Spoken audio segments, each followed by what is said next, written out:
Om Amriteshwariya Namaha. My humble pranams at the lotus feet of our most beloved Amma. Pranams to the dignitaries and everyone present here. We are delighted to welcome you to the Symposium on Arogyasamskriti, which is organized by Amrita Center for Ayurveda, Vyakarana and Darsana. It is funded by IKS Division, Ministry of Education. Let's begin the session by invoking the divine within us. I welcome Dr. Vignesh for the prayer. ध्यायामो धवलावगुण्ठनवतीं तेजोमयीं नैष्ठिकीं स्निग्धापाङ्गविलोकिनीं भगवतीं मन्दस्मितश्रीमुखीं वात्सल्यामृतवर्षिणीं सुमधुरं सङ्कीर्तनालापिनीं श्यामाङ्गीं मधुसिद्धसूतिम् अमृतानन्दात्मिकामीश्वरीम्. Thank you, Dr. Vignesh. Now I welcome Dr. Shyamasundaran K, Assistant Professor and Research Officer, Amrita Center for Advanced Research in Ayurveda, for the welcome speech. Om Namah Shivaya.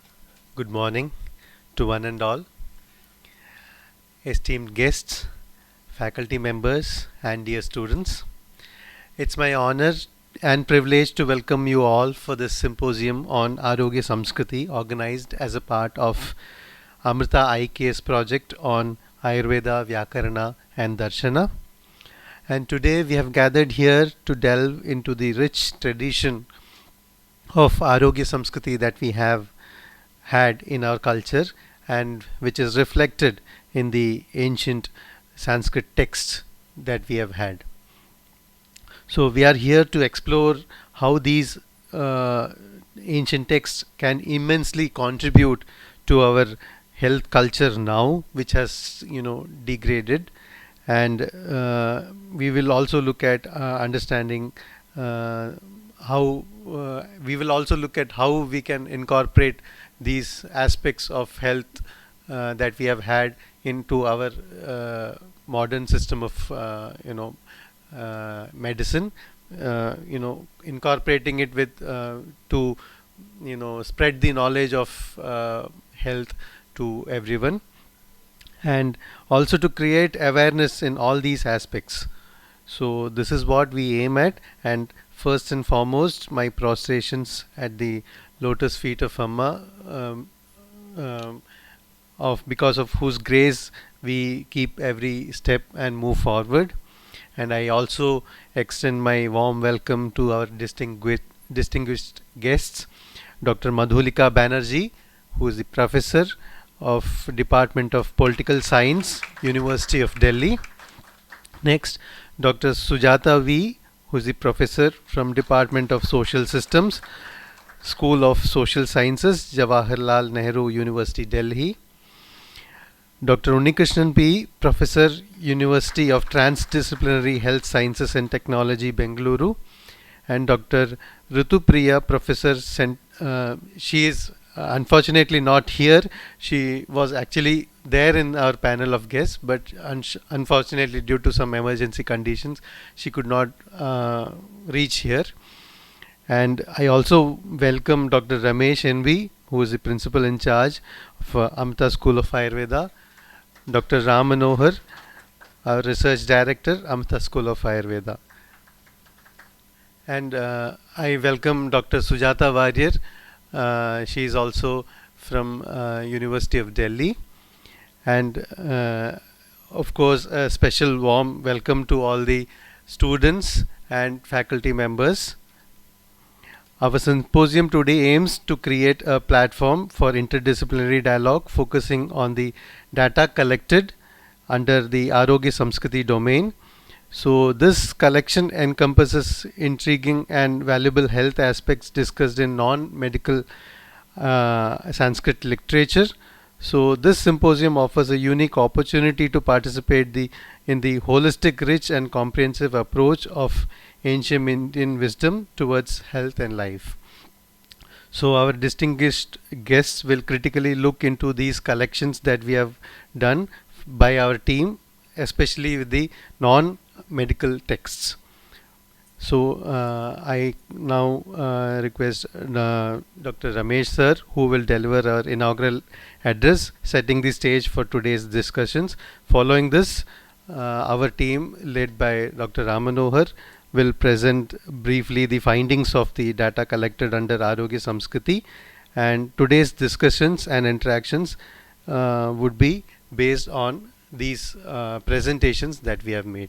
So thank you all once again, and I welcome you all to this symposium on Arogyasamskriti. वागर्ताविव सम्पृक्तो वागर्तप्रतिपत्तये जगतः वंदे Parvati परमेश्वरो. My humble pranams at the lotus feet of Amma. My humble pranams to distinguished guests, Unnikrishnan sir, Madhulika Banerjee madam, and Sujatha madam from JNU and Sujatha madam from DU, Delhi University. My humble pranams to Dr. Ramanohar, all the whole team of Arogyasamskriti. My pranams to other faculties and PG students. In the absence of our Dean and Director, Swami Shankaramarthanandapuri, who was an able person to, give a talk like this, I am trying to represent him. And the Amrita IK Center was started around 2022, and School of Ayurveda is a part of center along with School of Amrita Darshan, and I am observing as a head of the institution. They are doing many activities both in School of Amrita Darshan as well as School of Ayurveda. A lot of workshops, symposium, and even our UG and PG students were lucky to be mentored under the Samskriti project. I think 2 batches have been taken as an interns, and they have been trained, and I could able to see the happy and joyness of those students when they completed their internship. It was one in a million opportunity for Ayurveda students to be a part of those things. And from then onwards, I was seeing the whole team working round the clock, and I have been informed that they are trying to collect the health related quotes from more than 200 texts. I think their target was around 240 or 250. They have already collected more than from 200 texts around 2000 verses, if I am not wrong, and they are going to translate and make it a more documented one. It's good. Basically, I am also from a Orthodox family, and we have been trained before joining Ayurveda in various spiritual texts, and my grandfather was a great scholar, and when we had our Upanayanam at the age of 8, when we started chanting mantras, we always used to ask him what is the use. He always used to say, no, you need to by heart now, don't worry about anything, and once you attain the age of 40-50, you will be able to understand the value of it. And of course, the field of Ayurveda has helped me to understand Sanskrit in a better way. And really, I wonder, being having a little bit of knowledge in Sanskrit and being in Ayurveda, we will be able to appreciate the effort of Indian knowledge system in highlighting the health concepts. Other than Ayurvedic text you go through, I still remember at the age of 9 when my grandfather was teaching me Rudra from Yajurveda, and we used to by heart and chant like, Brihayashtame, Yavashtame, Mashashtame, Tila. We didn't know what it is. And even the lohas, many lohas comes like, it's not only Swarna and the lohashtame, Trapushtame, even the metal Trapu has been mentioned in Yajurveda. And after coming to Ayurveda and after studying, when we study Shastra or Vaishyaja Kalpana, we will be able to know. Then when by the association of Chinmaya Mission, when I learned something under the Brahmanandaji in Bengaluru ashram. He always used to say, they do Gita Jnana Yajna, for 7 days.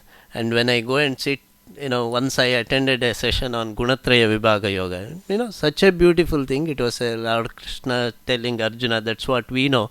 But when we say the role of rasa, role of food in the gunas and their effect on mental health, it's very rich. I know only maybe a 1%. In the same way, whatever the knowledge which has been spread all over the Indian knowledge system, the team has done a really great work in collecting, compiling, and I think they are going to make it, hopefully it is going to be make it as a real good syllabus for a course to be conducted in the future, which is basically needed for present generation. Yesterday accidentally I was going through some post and somebody has listed 53 websites, which deals with Sanskrit and spirituality. And a present generation, we say it is degrading, but parallelly there is a generation which is trying to know something about Indian values, its a greatness. Especially after COVID, we see many people looking for, the good things in our culture, our ancient system. They try to follow. And the link was shared to me by one of the software engineer in the Bangalore, who is my patient. Sir, this is the list. You can share it to someone. They can see and they can learn something from our science. It's not an Ayurveda man or a medical man. So many things are there. I hope, whatever they have collected, our esteemed guest will be able to give their input when they present and try to refine it, fine tune it, and make it really a document which can be given to a public who are eagerly awaiting to live a really good life. Even I was telling to my students after the COVID, now earlier before COVID, principal always used to get either a medical complaints or a disciplinary complaint. Now to be frank, after sitting there, I get more of a psychological issues from the students, depression, they are not able to cope up the studies. Our science, I think, has a great asset to contribute in that aspect also. I hope the team will make a effort to concise, refine with the help of our distinguished guest and come out with a good outcome. I wishing all the best for the whole Arogyasamskriti team, and I thank all the distinguished guests who came over here to assist, and I hope all the students will get an exposure and enjoy it today. Thank you. Namaskar.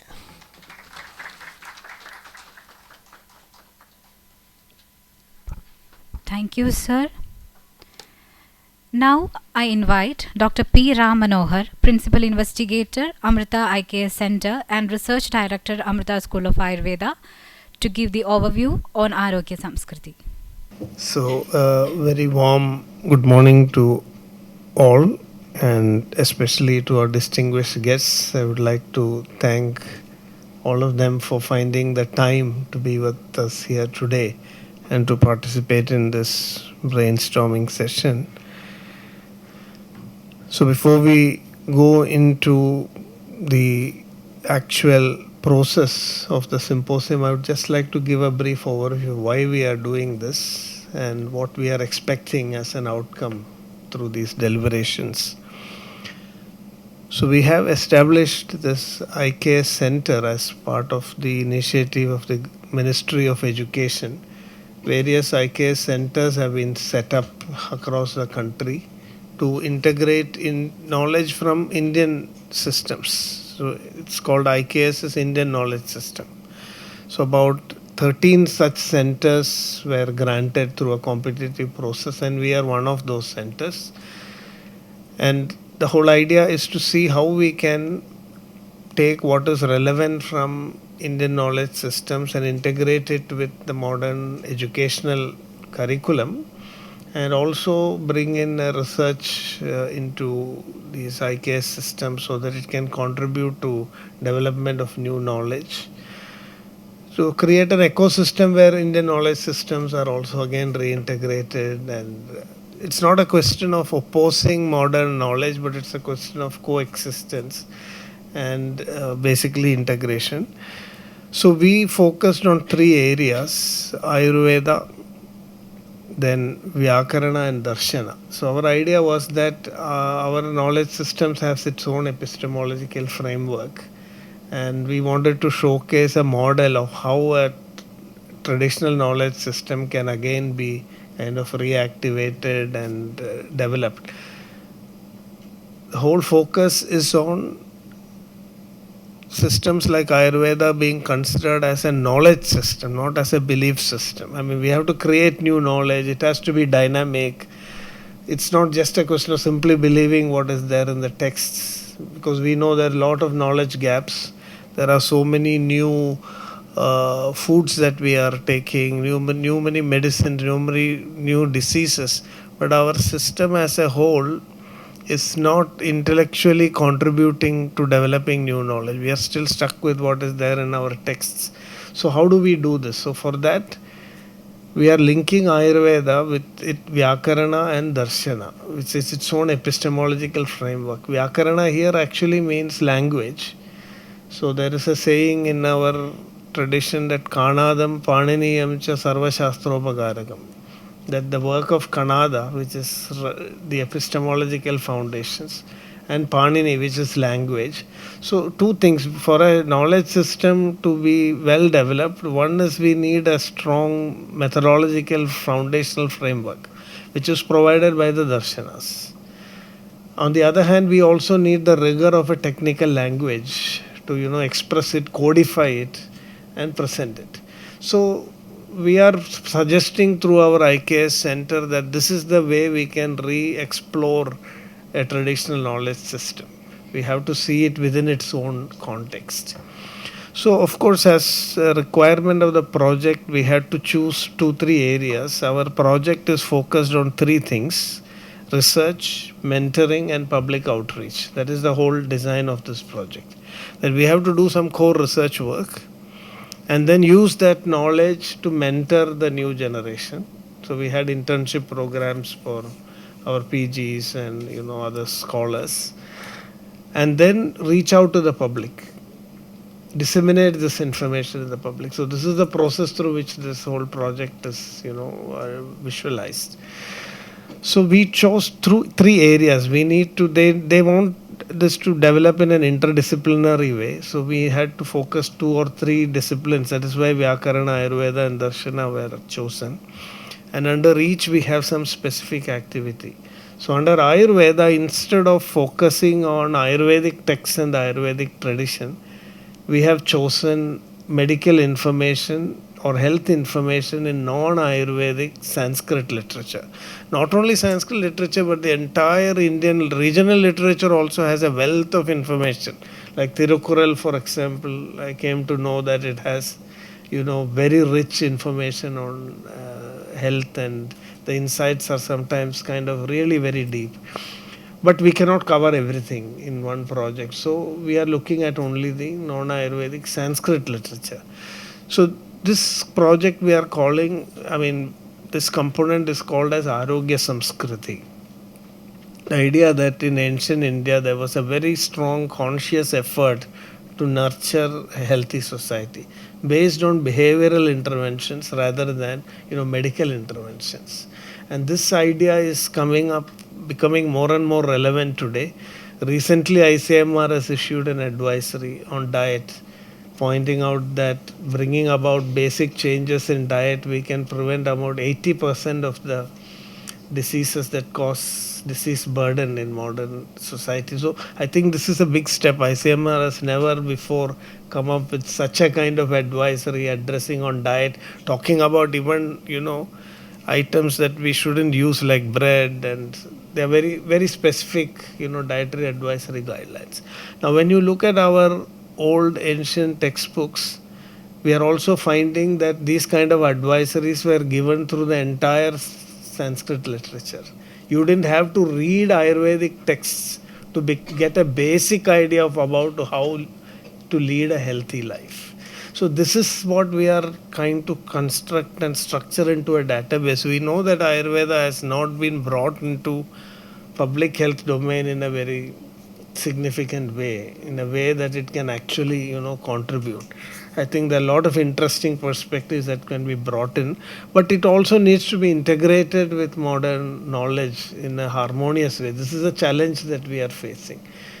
So, in order to demonstrate that we have this knowledge base, that the whole idea was it is only through awareness that we can sensitize individuals and prompt behavioral changes. I mean, this has to be a constant process. So these Sanskrit texts are witness to this kind of an attempt that was made in ancient India. And what we found is that a lot of information in non-Ayurvedic Sanskrit literature should be studied not only by the public but also even Ayurveda experts. Because there's a lot of information there which is not codified even in the Ayurvedic textbooks, details about how, even diet, there are a lot of details on how many times we should eat food, what you should do after eating, how to walk, how to lie down, very specific details which you don't find in the Ayurvedic texts. So Ayurveda recommends exercise, but how exactly to do exercise? We have just given a broad guideline, Ardha Shaktya, but there are textbooks like Malla Purana where there is a very great detailed explanation of how exercise can be customized, how it can be classified. So this has been a discovery for us, that not only our initial idea was that we should learn all this to create content for public education, educating the public. But now we have realized that this can even be another parallel Samhita. We already have 2000 verses.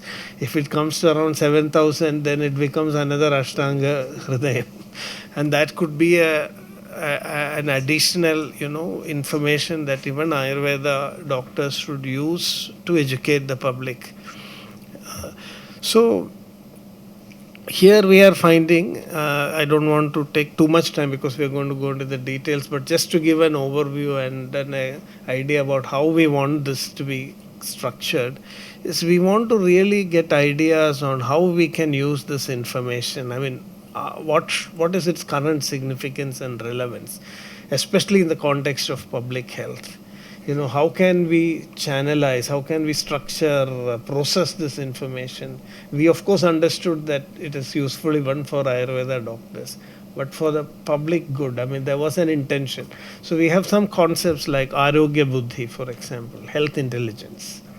This is something which Ayurveda speaks about as the most powerful tool for creating a healthy society. Health intelligence has to be nurtured through education, continuous public education. And it is only through health intelligence that we can create Arogyasamskriti, or a health conscious society, not through medicalization, not through medical interventions. So this is the whole concept of Arogyasamskriti. So what we have found is that there are 4 broad areas. There could be much more. So we worked on this content. We created word clouds of keywords that came in, and we found very interesting findings, because when we show the word cloud later, you can find alcohol is prominent. Educating about alcohol abuse was one of a problem even in those days. So today it has extended into substance abuse, smoking, and even today these are the biggest hazards of public health, and they are also identified as major causative factors for the non-communicable diseases. So this you can find very similar in those days also. There are a lot of advisories on why you should avoid alcohol, why you should, of course in those days substance abuse perhaps was not as widespread as it is today. So we found such interesting things, and we have also identified at least 4 broad areas, because all these keywords we classified and put it under broad thematic areas. There are 4 such thematic areas. One is the idea of planetary health. So, when Dhanvantari is considered to be a healer, Ashwini Deva is the healer of the Devas itself. So when Ayurveda was emerged, it was not the humans who were healed first, but the devas were healed. Devas are forces of nature, actually, if you look at it symbolically. So the whole idea is that if you don't heal nature, you cannot heal humanity. So in our Dhanvantari Stavana and all this idea is coming out very clearly. Ashwinav Deva Bhishajau. So why do devas need? Because devas are the whole ecosystem, as the Bhagavad Gita says. From nature, deva.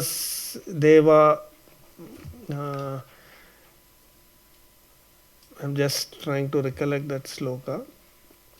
Devan bhavayata anena te deva bhavayanduva parasparam bhavayanda shreya paramavapsyatha.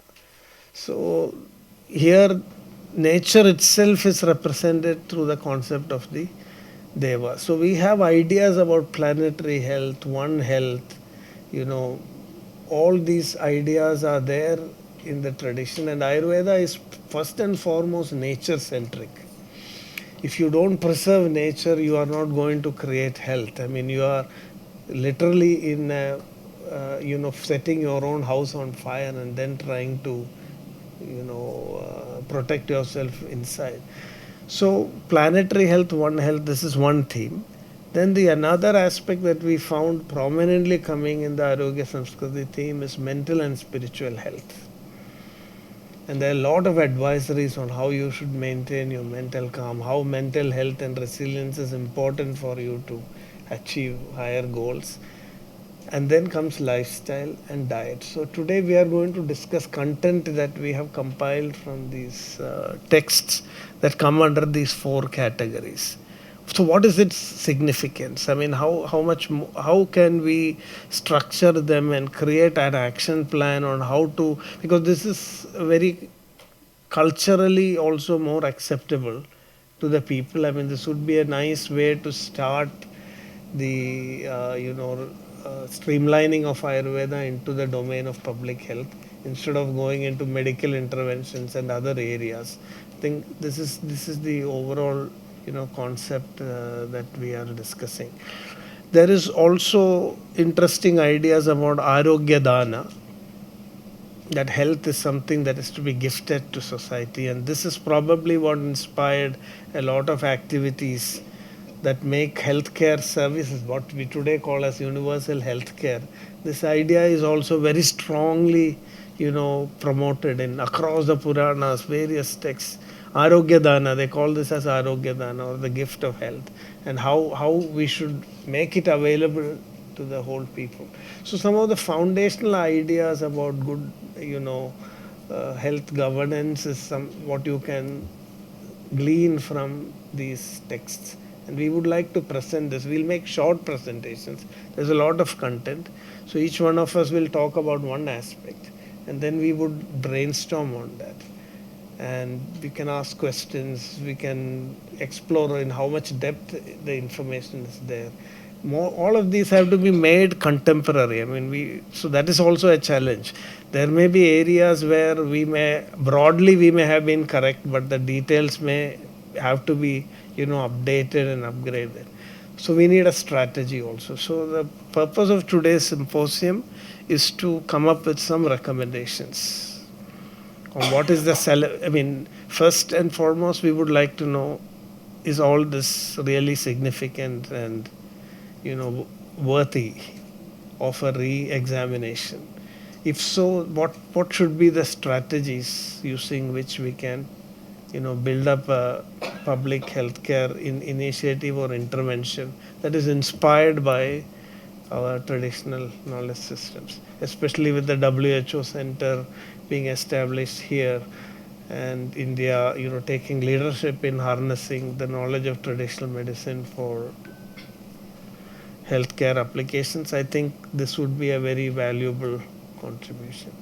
So with these words, I hope we can, if there are any specific questions at this stage, we could address it.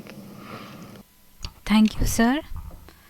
Now let me take this time to introduce our scientific panel. So we have Dr. Madhulika Banerjee. She's professor in the Department of Political Science, University of Delhi. Madhulika Banerjee has taught political science at the University of Delhi at the undergraduate and then postgraduate level since 1985. Her own higher education has also been from DU with her doctoral thesis on Power Culture Medicine Ayurvedic Pharmaceuticals in India, which is awarded in the year 1996. She has written extensively on Ayurveda since then, both in peer-reviewed journals and the popular media. In this time, she was also on fellowship at the Wellcome Institute for the History of Medicine in London, Max Planck Institute for Human Development in Berlin, at the New Institute in Hamburg, Germany, and in international academic collaborative projects with colleagues from France and Brazil. As a student of politics, she has also closely watched and learned from those involved with active politics on the ground, mainly in social movements. She is an academician who believes that knowledge is and should be produced in collaboration with those that are in practice. Her current focus is on how understanding the engagement of traditional knowledge with modernity offers a fresh framework for responses to the climate crisis. Her most recent publication that laid the ground for this was Politics of Knowledge in Development, an analytical frame studies in Indian politics. Along with her group of research scholars, she is currently working on a book and a series of articles on this theme.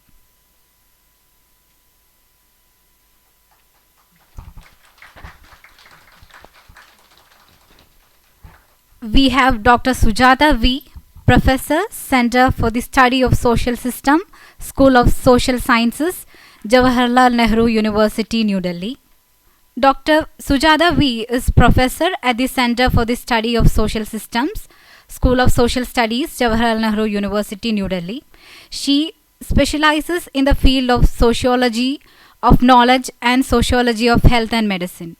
Her research focuses on the dynamic interface between knowledge, social structure and state policy.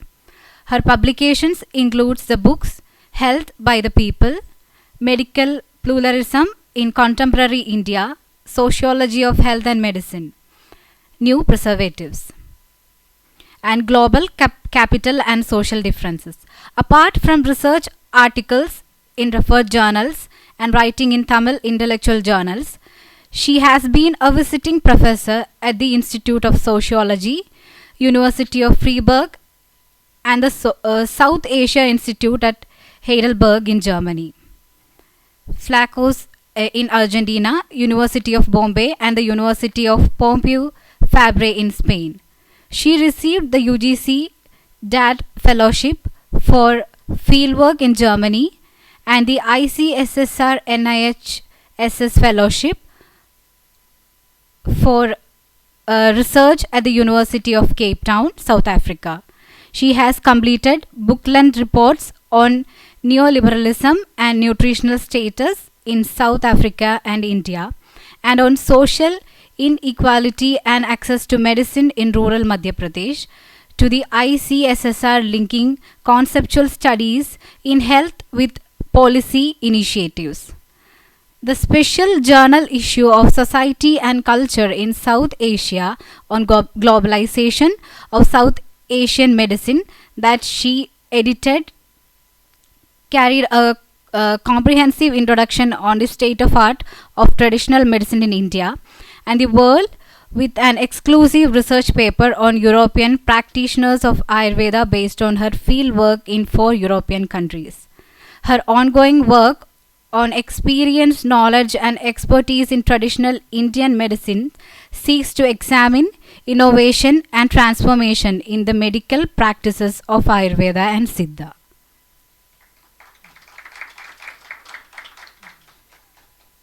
Now we have Dr. Unnikrishnan here, Professor at the University of Trans-Disciplinary Health Sciences and Technology, Bengaluru.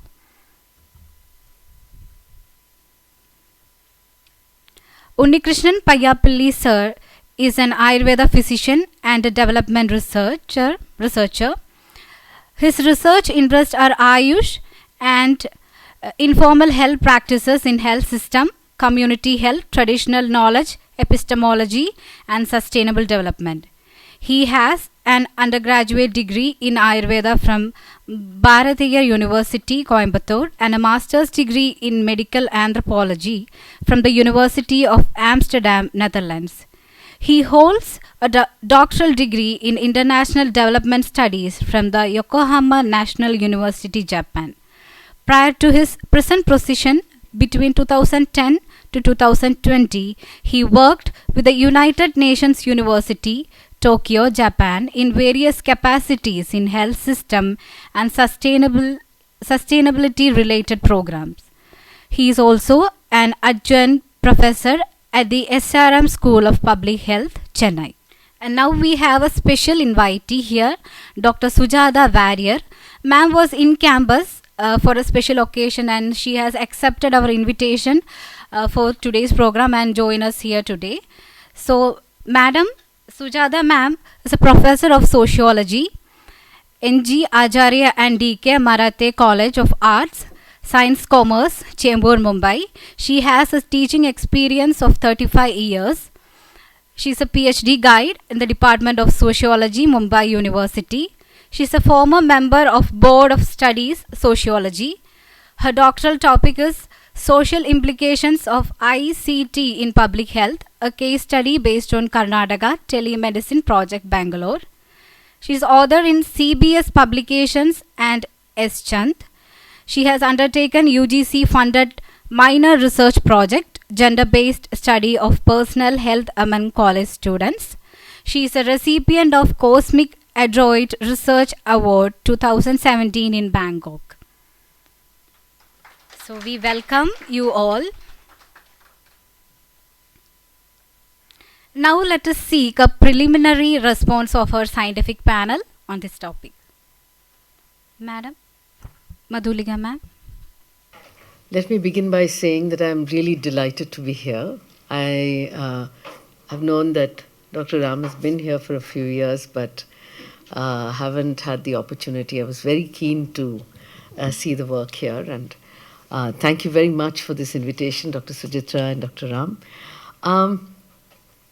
This is, from what I can see, and since this is a preliminary response, I'll keep it really short. From what I can see, this is a project that was really waiting to be done. And the fact that, what you began by saying, that Ayurveda is a knowledge system, it's not a belief system. Something that all of us have been working with this idea for a long, long time. There are various ways of establishing that something is a knowledge system. You, Dr. Unni, and so on, those who work on the core, on the medical side of it, have spent many years actually trying to establish that by research, by engaging with the conceptual and epistemological framework of biomedicine, and collaborating in research with them. I've had the good fortune of knowing your work before, and that has been very exciting. Something that we share and I talk to my students all the time about. But this approach that you're taking, in a sense, complements what you've been doing earlier. And the fact that you are trying to locate a knowledge system within a larger framework of what is the daily practice of people, what is culture. One of our best-known anthropologists, and I shouldn't be speaking in the presence of an anthropologist, but Clifford Geertz actually calls culture as simply about a way of life. Something that is a way of life is culture. It is not about dance, music, and that kind of categories. Those are parts of culture. But much more importantly, it's the way people lead their lives. And from what you're saying about Samskriti, that it is about how people know what is good for them, what do they practice, how it is a natural part of their everyday existence. So even when you see little basic concepts like Ritucharya and Dinacharya, what does it mean? That it's, that your day has to proceed in a particular way because your body behaves in a particular way and you have to respond to your body. So in that sense, this exercise seems to me to be like a very important and exciting one. What excited me, since we were privileged by, you sent us the PPTs before, so I had a look at them. What is very exciting is that you've brought all the different, so many different kinds of texts to actually bring together the idea of an Arogyasamskriti. This, again, is something that really was waiting to be done. And for those of us who are outside of all of this, whenever we look from the outside in, you can see that these ideas resonate across different texts, different kinds of practices, different philosophies, but there are common resonances, and that's what needs to be brought out to actually flesh out what it means to have an Indian knowledge system. So to that extent, to that point, I think this seems to me like a very necessary and a very fruitful exercise, and I think that, you're saying whether this needed to be done at all, I think it was very much required. And this vision that this is how you need to do it is a very interesting vision, by bringing different texts together and looking at the complementarity of the knowledges that is there in the text, which you can then put together in terms of the different concepts about human health, about planetary health, about health intelligence. Very interesting concepts. Another thing that I have been thinking about for a long time, and I'm looking to see in what senses you've been able to explore. You just referred to it very briefly, which is about regional literature and the kind of insights that you can get from regional literature on all of these things, whether it is Ayurveda, and you've talked about animal health as well as human health, and you talk about the health of nature in general. What I understand from a lot of our, everyday ritual practice also, that, we are, the human body is composed of the Panchamahabhuta, and there's everything around us is also comprised of the Panchamahabhuta. So there's a natural alignment with the cosmos, which then urges you to understand that if you're in good health, the cosmos needs to be in good health too, and there's a complementarity between the health of the cosmos and the human health. And so the cosmos, as translated as nature or whatever, this is something that we need to understand. And if we are able to systematically establish how that happens, I think that is where we are going to be making an important breakthrough. And in terms of, human health and cosmos, just to give one example, since pharmaceuticals interest me, I find it deeply problematic when people think that the promotion of Ayurveda can come through making Ayurvedic medicines on large scale and by big companies in plastic bottles. I find it very difficult to reconcile the two things. The way I understand, the reason I raised the question about regional literature is that, to my complete novice understanding, because the human constitution is a constitution reflecting the ecology in which that constitution has been shaped, the kind of medical intervention or just the health intervention or the health orientation that it requires would also be influenced by the ecology in which it lives. So we are looking at diversity big time, and we are looking at local big time. We all have these catchwords, global, local, all these kinds of things. But Ayurveda, one of its most beautiful aspects is that it grounds you literally to the local. And therefore, making medicine should be a local activity. It cannot be a corporatized large-scale manufacturing activity. This is what I have understood. So if now, therefore, the implications of the kind of insights you are offering can be systematic and substantial. And we should, and I'm sort of already saying we because I identify very much with what you're doing, but I think that understanding Indian knowledge systems needs to have, when you're calling it Samskriti, then it includes the medical knowledge system, but it also includes knowledge about how society is structured, how the economy is structured, and our relationship with nature is structured. This is very important. These levels are intertwined. That's why it's Samskriti.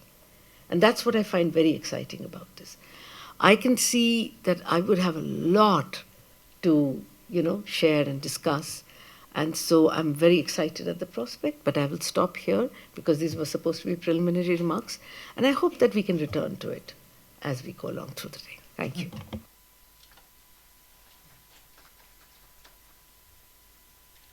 Thank you, ma'am. Over to V. Sujatha, ma'am. Hello everyone. I am so very happy to be in this institute, Amrita Institute. I have had an occasion to be part of another seminar in Coimbatore earlier. So it's a very systematic, and I thank the organizers for the hospitality and the systematic way in which they have hosted us, and very nice to meet all of you young people. As regards the project and Dr. Ram Manohar's long-standing experience as research director. We have been knowing each other almost for 2 decades, and the rich experience he has built. This particular project, I think, is very novel and very exciting because, looking at non-medical literature to get information on health and medicine, it's a very creative, interesting idea. And as a sociologist, I see the significance of this project in the fact that in social science, we understand that health of the people is not dependent on the level of medicine or medical knowledge alone. We say there is something called a health culture, or what I used to call medical lore. That is, there is a certain amount of knowledge about the body, nature, etc. in the life ordinary people. By living your life, through your living experience, this is good for you, this is not good for you. If you eat this, it will not suit you. So Ayurveda, unlike the expert-centered systems, builds on that knowledge. So I've written about the patient as a knower. The patient is not an ignorant, passive person out there. In the Indian systems, the person, even plants can understand where they get sunlight and grow in that direction. And therefore, a patient can't be a passive person receiving surgery and medicine with no role in that process. So this health culture is very significant, epistemically, we say, in building a society which is a knowledgeable society. If all knowledge is concentrated in the hands of experts, and the people are merely passive consumers of experts' knowledge, which is what will happen if you technologize medicine, that will lead to a bifurcated society with ignorant masses consuming masses and experts commercializing that. So this health culture, the significance of this project, the way I see it is, I see it's a first step, and I think there's a lot of potential given the expertise within the R&D and Dr. Ram Manohar, Dr. Sujatha and their team. I would see this as a first step because there is a lot more to do in strengthening what we call the health culture of the people by disseminating, etc., showing the connections between various concepts and ideals. I'll come to more detailed comments at a later stage.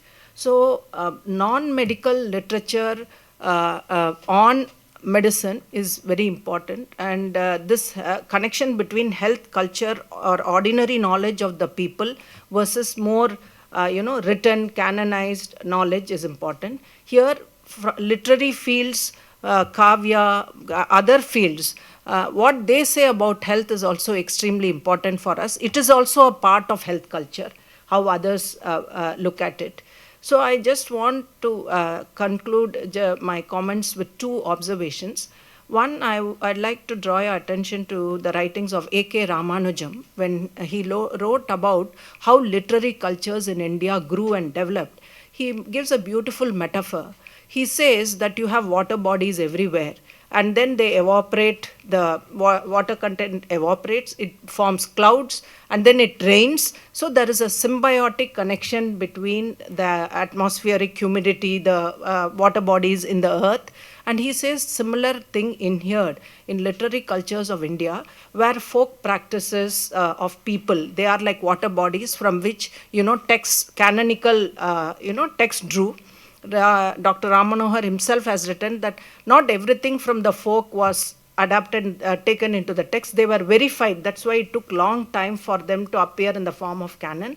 But they were verified and become expert knowledge. And then they are plowed back through communication, through literature, other sources into society. So there is a symbiotic relation which, if you analyze 500, 700 years of literary text, you will see this being built in.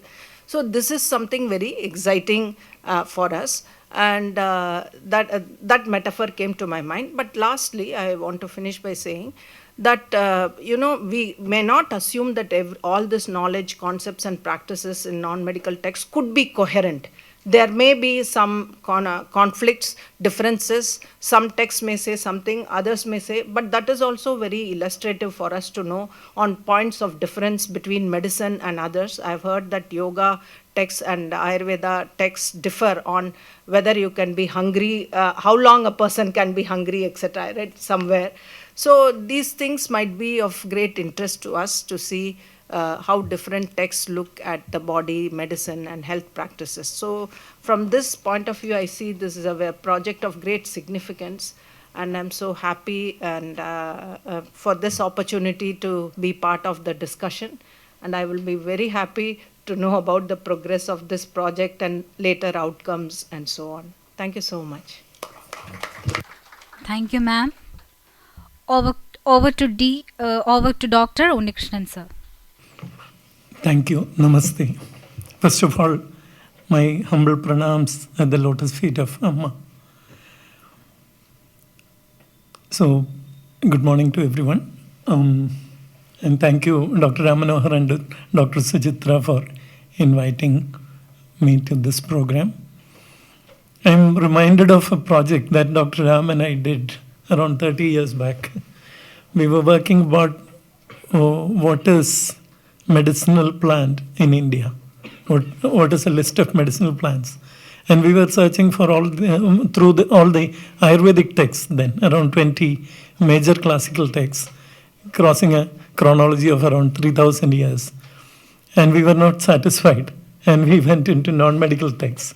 That's when we went into all different, Puranas and so many Sanskrit texts. And it was a very, very rich information that we gathered. And I was personally very fortunate to be part of that program because I got exposed to a lot of things that are there in the wider Sanskrit literature. And we were guided by Professor P.V. Sharma and people like that of great eminence. So we were like just 20, 22 that time. So when I was going through these presentations, I was very much reminded about that. But that time, if you look at my own academic interests, from an Ayurvedic understanding, I moved into social sciences because when I joined this team in Bangalore, soon I realized that it is not just about the Shastra. It's about how it is applied in the society or how it is becoming relevant to the society is important. So there is a lot of social and political dimension. In public health we call social determinants or environmental determinants. We don't say environmental determinants, but environmental pathways to health. So there are these wider things that we need to get exposed to or explore as Ayurvedic doctors. We tend to live by the text. I think there are so many things to be challenged within the text to be disproved, to be questioned, etc. So if you look at my own personal trajectory of career, I moved into social sciences for this very reason, because we are a diverse society, we are very structurally diverse. There are so many structural determinants in our society. So how can a stream like Ayurveda contribute to the society? That was the question that time. And we started a clinic, I don't know, Dr. Ram remembers, in Chavara in 94. And there is the thorium deposit, no? And there is high background radiation in Karnagapalli. And we were trying to see how Ayurveda could be effective for those suffering from that background natural radiation. So what I mean is, I think we need to open up into these domains which are probably not so explicit in the classical Ayurvedic text. That's one thing that I want to make as an initial comment, especially to the young doctors. The second point I want to say is that I think the structure is very, very interesting. The planetary health, the diet and lifestyle, and the mental and spiritual dimension. I think that comprehensively covers the dimensions of an Arogyasamskriti. And I have been working mostly with Parambari Vaidyas and the local health traditions almost for 3 decades. And that's my area of expertise. So as Dr. Madhulika said, I think it's a biocultural or biological and cultural lifestyle that we have adopted across India. And that's what is codified into Ayurvedic texts. But I think I want to caution at the same time also that we use these terms like planetary health, one health, eco-social health, or social health and socio-ecological systems. They all come from very politicized, very different pathways to health. So planetary health, which is like 10 years old, I'll just quickly finish after this point. Planetary health is around 10 to 15 years old, with the Lancet Commission on Planetary Health from the UK mainly. That is from the human health perspective. Whereas, so that is actually talking about the planetary boundaries. We are crossing the limits of Earth. And the medical doctors thought we need to have a system approach to that. Whereas One Health, if you look at, it's from the veterinary science. It's about zoonotics. It's about how we are risked in this human environment through animal contamination and so on. The eco-social health is more from the biodiversity and ecosystem perspective. So you have within these key terms itself, very politicized approach to planetary health, One Health, and eco-social health. So what I want to mention here is that the positive health that which we see in this Arogyasamskriti is very different from the current understanding of all these catchy terms, because it's all based on certain risk perception. And so that correlation we have to match. And I think it's a major challenge for us to translate this positive mental, spiritual, or holistic health into the contemporary practice. So I think I should stop here. Thank you. Namah Shivaya to everybody. First of all, I take this opportunity to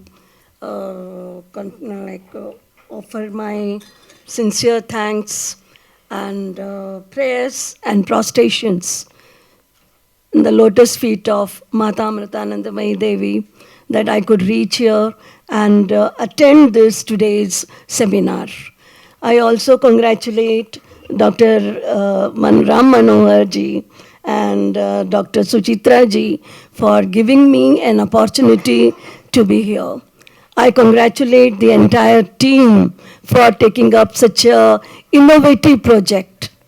And one thing we all agree, that health has been influenced by a lot of sociological, cultural, economic, and political factors. It is not going in a single discipline as such, and we have to touch upon everything. Now, it has been noted that Ayurveda, especially Ayurveda, there is a lot of spirituality which is coming in this. So this has also to be touched up by the social thinkers, which is going to be great. And today the problem is of inaccessibility. Even though India is a democratic country, but still we have been seeing that quality healthcare services are not available for all. There are many people who are not able to access health, especially the under and below average group and the underprivileged group. They are not able to access even the minimum healthcare services for themselves. So it can be seen that our Ayurveda has got lot of potential. Only thing is, lots of camps are to be organized, like the other for allopathy, we are organizing lots of camps, medical camps. So similarly, if for Ayurveda also we organize camps and we create awareness on the importance of Ayurveda, Ayurveda can do a lot. Now, I could observe here the work culture in this particular Ayurveda hospital. This is very, very different from the other hospitals. The work culture in the sense, the dedication, and all this dedication, the work culture, the work environment, I feel this is all coming because of the spirituality. They are forgetting about themselves and they are just sacrificing their lives and they are doing for the public. So I feel that Ayurveda has got a very big potential and it has to be understood by sociologists, by psychologists, by political thinkers, as we have many experienced people here. So we all can take a very good, attempt to study Ayurveda as such. In fact, I am just a sociologist. So I am ignorant of Ayurveda as such. But of course, I have taken up the treatments for myself. But it is a beyond level. I can say that it has got a lot of potential and health can be created, quality health can be created, which has been emphasized by World Health Organization. Quality health care can be brought in to the entire public one day, if not today, at least maybe after 5 to 10 years, if all these young, enthusiastic medical staff and non-medical staff come together and take up the efforts to create awareness. So later on, I may be having, after the conclusion, we may be able to think on various angles, which you have taken up. So thank you very much, Dr. Thank you. Thank you, ma'am. Now let me introduce the project team here. So Dr. P. Ramanohar is a principal investigator, Amrita Eye Care Center, and he is a research director, Amrita School of Ayurveda. We have Dr. Shyamasundaran K, Assistant Professor and Research Officer, Amrita Center for Advanced Research in Ayurveda. Dr. Sujatha M, Deputy Medical Superintendent, Amrita Hospital, Amrita School of Ayurveda. And Dr. Devi M, Assistant Professor, Department of Samhita and Siddhanta, as the project team members. So before moving on to the symposium, let's have a short tea break. So the tea is arranged outside the Sraddha hall. So please have your tea and be back in another 10 minutes. Thank you. Symposium. Now we have presentations by our project team, followed by discussion session. So the first presenter is Dr. P. Ramanohar, and the topic is environment and planetary health. Namaste to all again. So I'd like to initiate some discussion on this concept. Dr. Unnikrishnan already gave some pointers saying that we have to be careful when we use modern terms like planetary health and One Health. But for the sake of initiating a discussion, I have tried to make some parallels to put this into context today. But we would very much welcome suggestions on how we can put this information. The actual inspiration here is that harming nature and that having harmful consequences is there. That theme is there in our tradition. So a lot of this information is lost in the language that they used, where they used it's a very symbolic language, esoteric language, where especially the concept of devas are there, and we think of devas as gods, and then we miss this concept. If you very carefully look at the concept of deva, they are like Indra is the rain god. So rain, we know, is very much related to the balance of the ecosystem. And when they talk about Indra Kopa, it is actually could be another way in which climate change was discussed in those days. So you have excessive rain. We are witnessing that now. In May, we had almost a flood-like situation, which is unheard of, before the monsoon arrived. So in our traditional parlance, we would have thought about this as Indra Kopa, which means there has been an imbalance in nature. So such ideas are also there, and this is going to be one aspect of our Arogyasamskriti program, where we see that our texts and scriptures have used this theme also to educate the public about it's very important to preserve and protect your environment. This is intricately linked to the health and well-being of the whole society. So that's what we are discussing here. So the word Arogyasamskriti is coined. I mean, it is not actually used. It's not derived from any particular textbook. It is coined, but looks quite appropriate. So Arogya is health and Samskriti is culture or civilization. So we are putting it into that cultural and civilizational context, saying that creation of health is a whole civilizational process. It's not just a medical intervention. So that's the whole idea. So a civilization that nurtures and promotes health at multiple levels is Arogyasamskriti. So we look at individual, social, global, environmental, planetary levels. And our idea is Bharata is an example of Arogyasamskriti. And this could be a rediscovery of this whole process, could help us get some pointers on how Ayurveda could become again, play a major role in a public health initiative that is centered on these goals. So, of course, the planetary health, One Health, these are ideas with which we are trying to connect, but we would like to get your feedback on how we can, go about this process.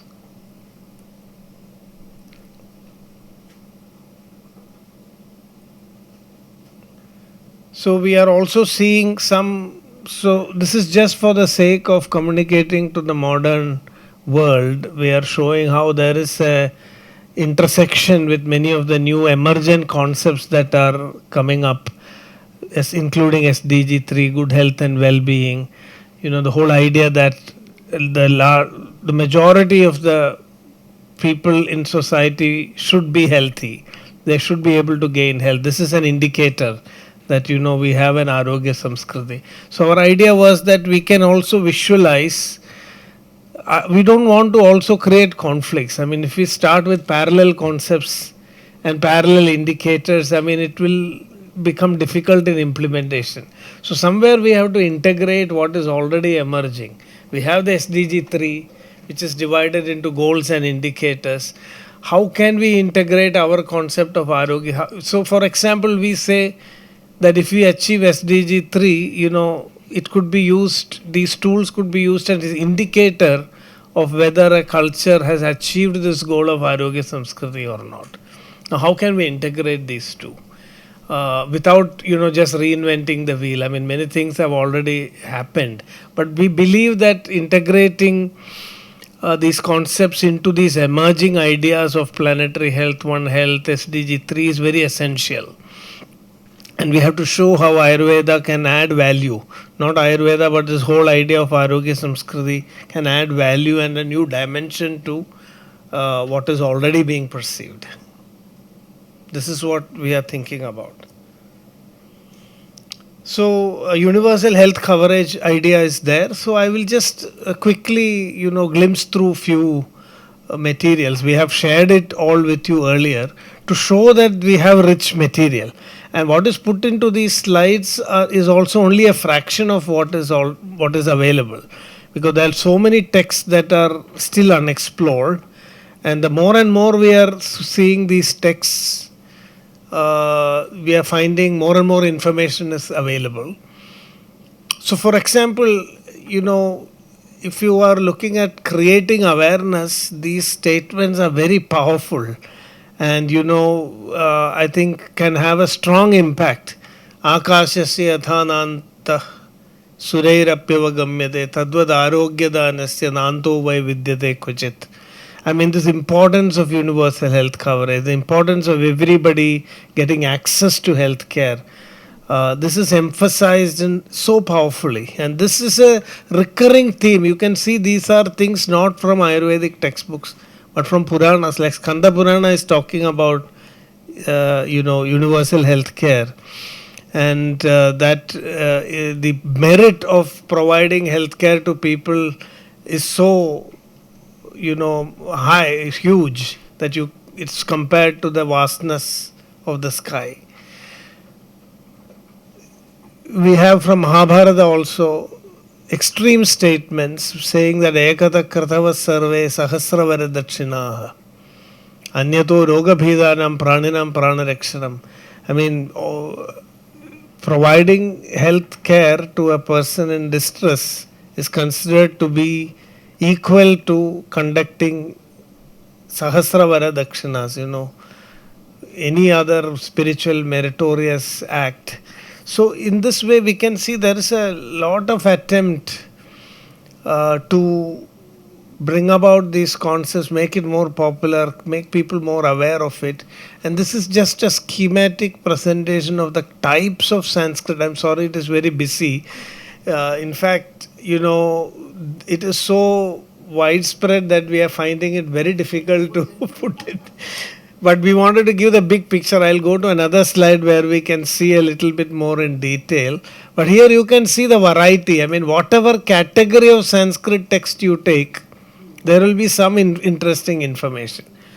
So whether it is Kavya, whether it is, Jyotisha, whether it is Dharma Shastra, whether it is Artha Shastra, Vedas, Vedangas, Upanishads, everywhere you can see.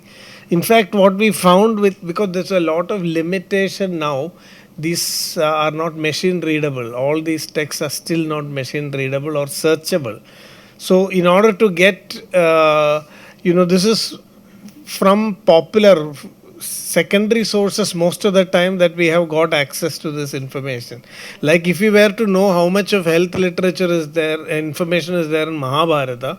Mahabharata is so huge and voluminous that even if I spend my whole lifetime reading it, I will not complete, the collection of materials. This is the challenge before us. So we need technologies. We need a lot of, computing tools to be able to collect all this information. This is one activity that is going on in the background. And in this one project, we are only able to showcase. But in spite of these limitations, we were, quite struck with this diversity that we got and the kind of spread that you can see in the literature. So all those small are actual names of texts. So whatever category we could identify in Sanskrit literature, everything we were able to, so let me. So we can go a little bit more into detail here. So what we have done, this is also a new work. I think we had some challenges in creating a classification of the Samskrita Parampara also. There were many overlapping classifications proposed and, we integrated them to create, this is also going to be evolving. I mean, as we get more scholars and more experts, a scheme to classify classical Indian literature, into which we will have to now incorporate regional literature, everything to create an overarching framework. This is one activity. So this is in the middle of this activity, we are actually proposing a framework which is still evolving. So we have Aparavidya, Paravidya, and in Aparavidya we have Laukikam, Vaitikam and Tantrikam. And Paravidya is Brahma Vidya, Moksha. They are mostly the oral, living traditions of actual practice. It's not book knowledge. Aparavidya is all the book knowledge. So Laukika Sahityam, 64 kalas. So you can see here Natya Kala, Vastu Kala, Kriya, Vikalpam, then Kavyam, Kavya Shastram, Shravyam, Drishyam, Padyam, Mahakavyam, Khandakavyam. So then, you have the Darshanas, Dharma Shastras, Vedangas. So in this way we created, and you can see these are all the texts from which we got health information. Under each category there is an impressive number of textbooks. But these textbooks, if you ask, we have not read these textbooks to identify this information, because this has been quoted by other experts. So there is a lot of Arogya Subhashitas. Now these were recognized as Subhashitas. And we all know about Subhashitas. Didactic, statements. So there were books in ancient India of like Hitopadesha, which were like, didactic sayings. Subhashitams, it was very common in our tradition to compile such sayings and put them together as Subhashitas. So we have got this information through that culture of Subhashitams. People compiled material from various Shastras and put them out as Subhashitas. And looking at the Subhashitas, we were able to trace it back to these texts. So what we have not done is actually examine all these texts independently. There may be more information available from these texts also, which we are not able to access or understand at this point of time. So this is the result, is that we find everywhere, whatever category of text we take, maybe a few categories are missing, like Aranyaka part of Veda, we are yet to identify something, but I'm sure when we do an exploration we will get it. So this database is just getting populated, and this framework of classification is also evolving. It is getting refined. Maybe more categories will come, but this is something which we want to present from a historical perspective. Maybe put it in a chronological framework, understand how these ideas evolved. So there is a lot of scope for research, and we are just at the beginning. Now another interesting finding are the word cloud. So there's a lot of behavioral interventions, and that is one thing which we realized, that this Arogyasamskriti, we are really emphasizing it from as a behavioral intervention, not as a medical intervention. So these were some of the topics that we got, and looking at these topics and classifying them into major themes, that is how we arrived at this framework. Arogyasamskriti comprises of planetary health, mental, spiritual health, diet and lifestyle. So this is a brief overview. I will just skip. So there are very rich, materials available on how the earth is considered as a living being. Bhumi Suktam and Bhu Suktam, both are two different prayers. And if you look at it, these texts, these are just not merely religious incantations, but they contain a lot of information that will bring about change in attitude, that will prompt certain kinds of behaviors. So truth, the laws of nature, sustainable actions, penance of non-greediness, focus on higher consciousness, self-giving. So these are, behavioral interventions that the Bhumi Suktam is talking about, that is necessary for sustaining health. So we may mistake it as purely a religious, prayer, but hidden is inside that is a lot of interesting, strategies. And So there are also anecdotal instances, like for in the Mahabharata, there is a big discussion on if you use Brahmastra, what will happen to the environment. And there's a big debate. You will be able to kill Arjuna, but you will also destroy the entire environment. So in Arthashastra, it is very interesting, this whole debate about meat as food. Ayurveda has always advised moderation, even though if we look at the Mamsa Varga of Ayurvedic textbooks, we will be shocked. We might even think that Ayurveda is promoting diverse non-vegetarian diet, because there's anything that moves can be eaten. That is the concept. So I try to map the pictures of all the animals mentioned in Ayurvedic texts. I have it maybe, but it's out of context to show that here. And compared it with the number of vegetables mentioned, fruits mentioned. The number of slides on animals is never ending. In fact, it's like a huge zoo. You're like you're visiting a zoo. All the aquatic animals that fly, the animals that everything, even rats and snakes, all are mentioned as sources of food.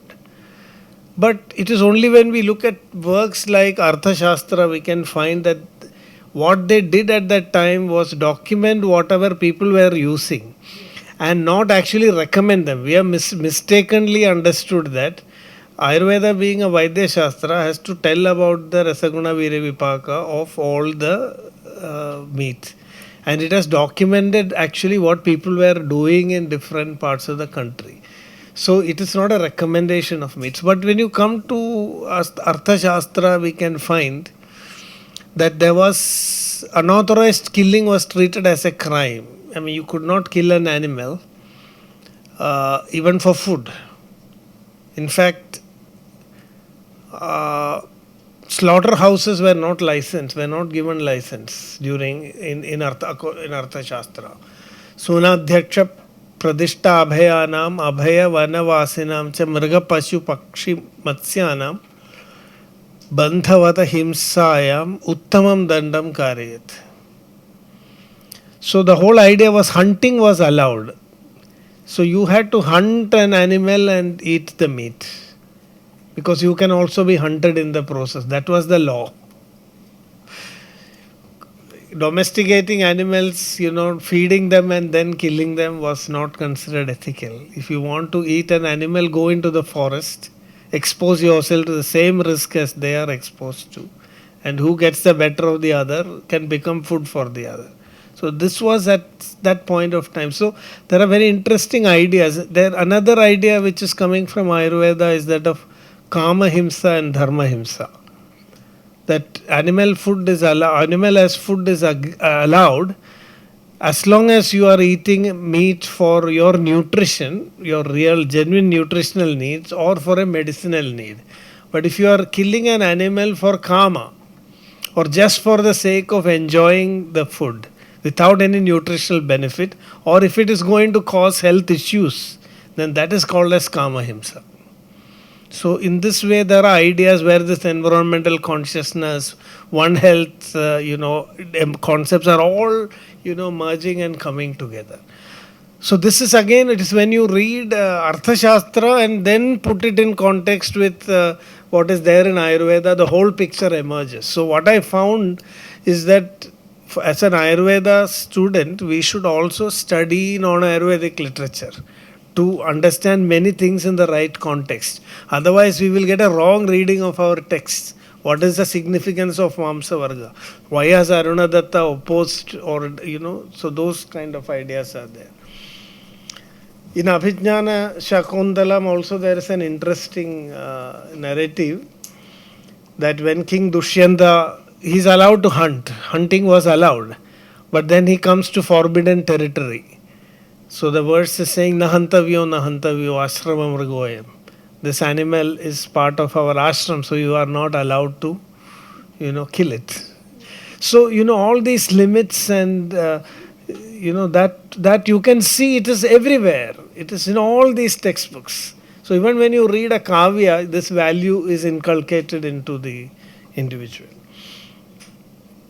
And of course, Ramayana, the first kavya, the first verse of Ramayana itself shows this environmental consciousness where a hunter is killing one of two birds who are mating. And that whole Ramayana comes out of an inspiration of the pain of one of the birds. So to relate to the pain of birds and animals and make it as the theme for even creating, epics, this is, I think, very profound. But these aspects have not been interpreted in this way. What has happened is that the religious undertones have become overemphasized and we are losing this perspective. So all these things you can see when you bring it and stitch it with Ayurveda, it gets a new interesting dimension.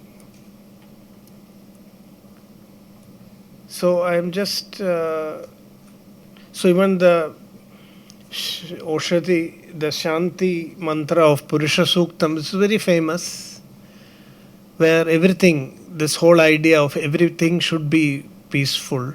Swastir manushebhya urdhvam jigadu bheshajam shamno astu dipadesham chatushpade, where it is very clearly mentioned that not only humans, but the plants, the animals, everything should be healthy if we are to achieve not health but Shanti. This is a Shanti mantra. Shanti mantra means it's going beyond health. To get to that state of peace and well-being and harmony, we need to achieve all this.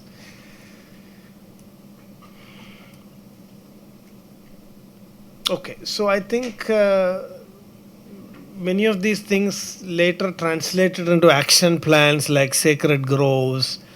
And so we need to look at it in this way, how all these things, what also implemented. Protected forests, sustainable harvesting. So the first part is the conceptual thing. The other part is how this led to, action.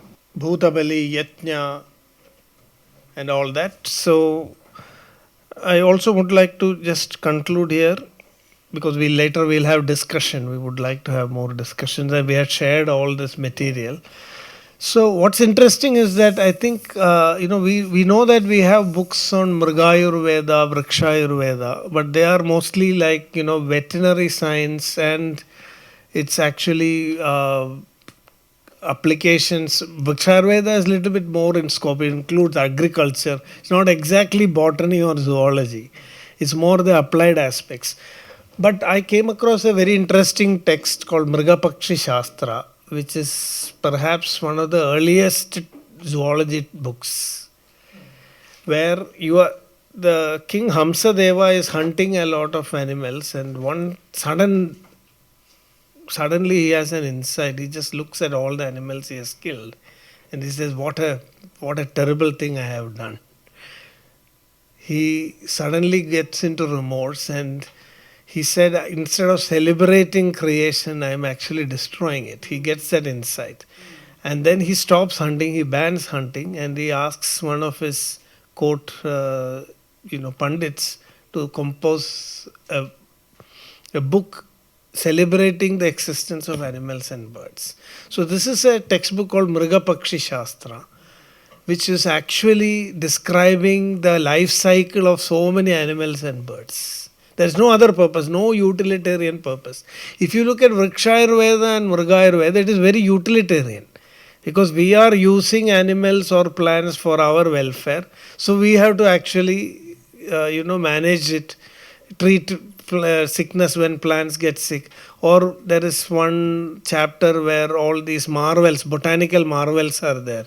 You are genetically modifying the herbs to create different cotton of different colors, or have different types of flavors in fruits, colors. So they are all from a utilitarian perspective.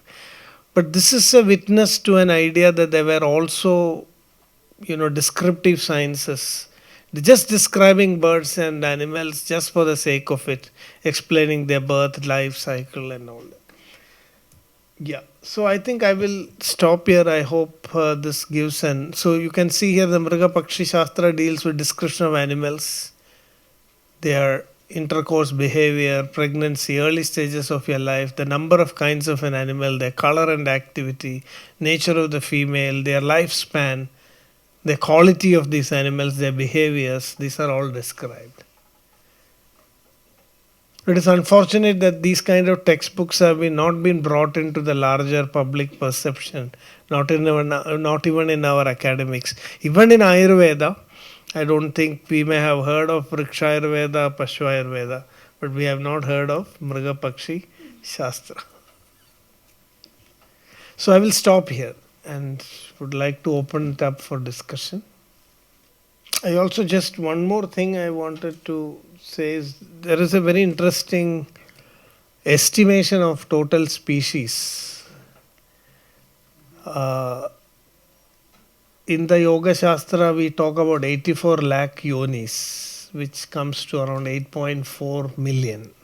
So there is this strong idea that there are about 8.4 million yonis or species of life forms on this earth.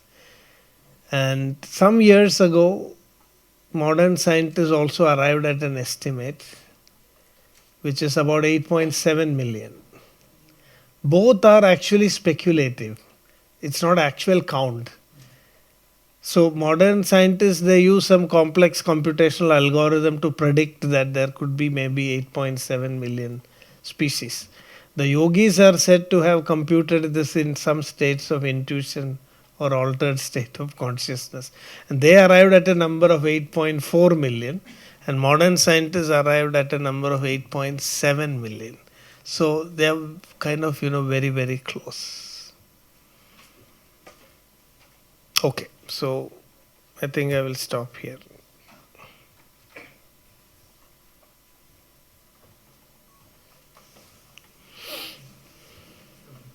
The topic is open for discussion.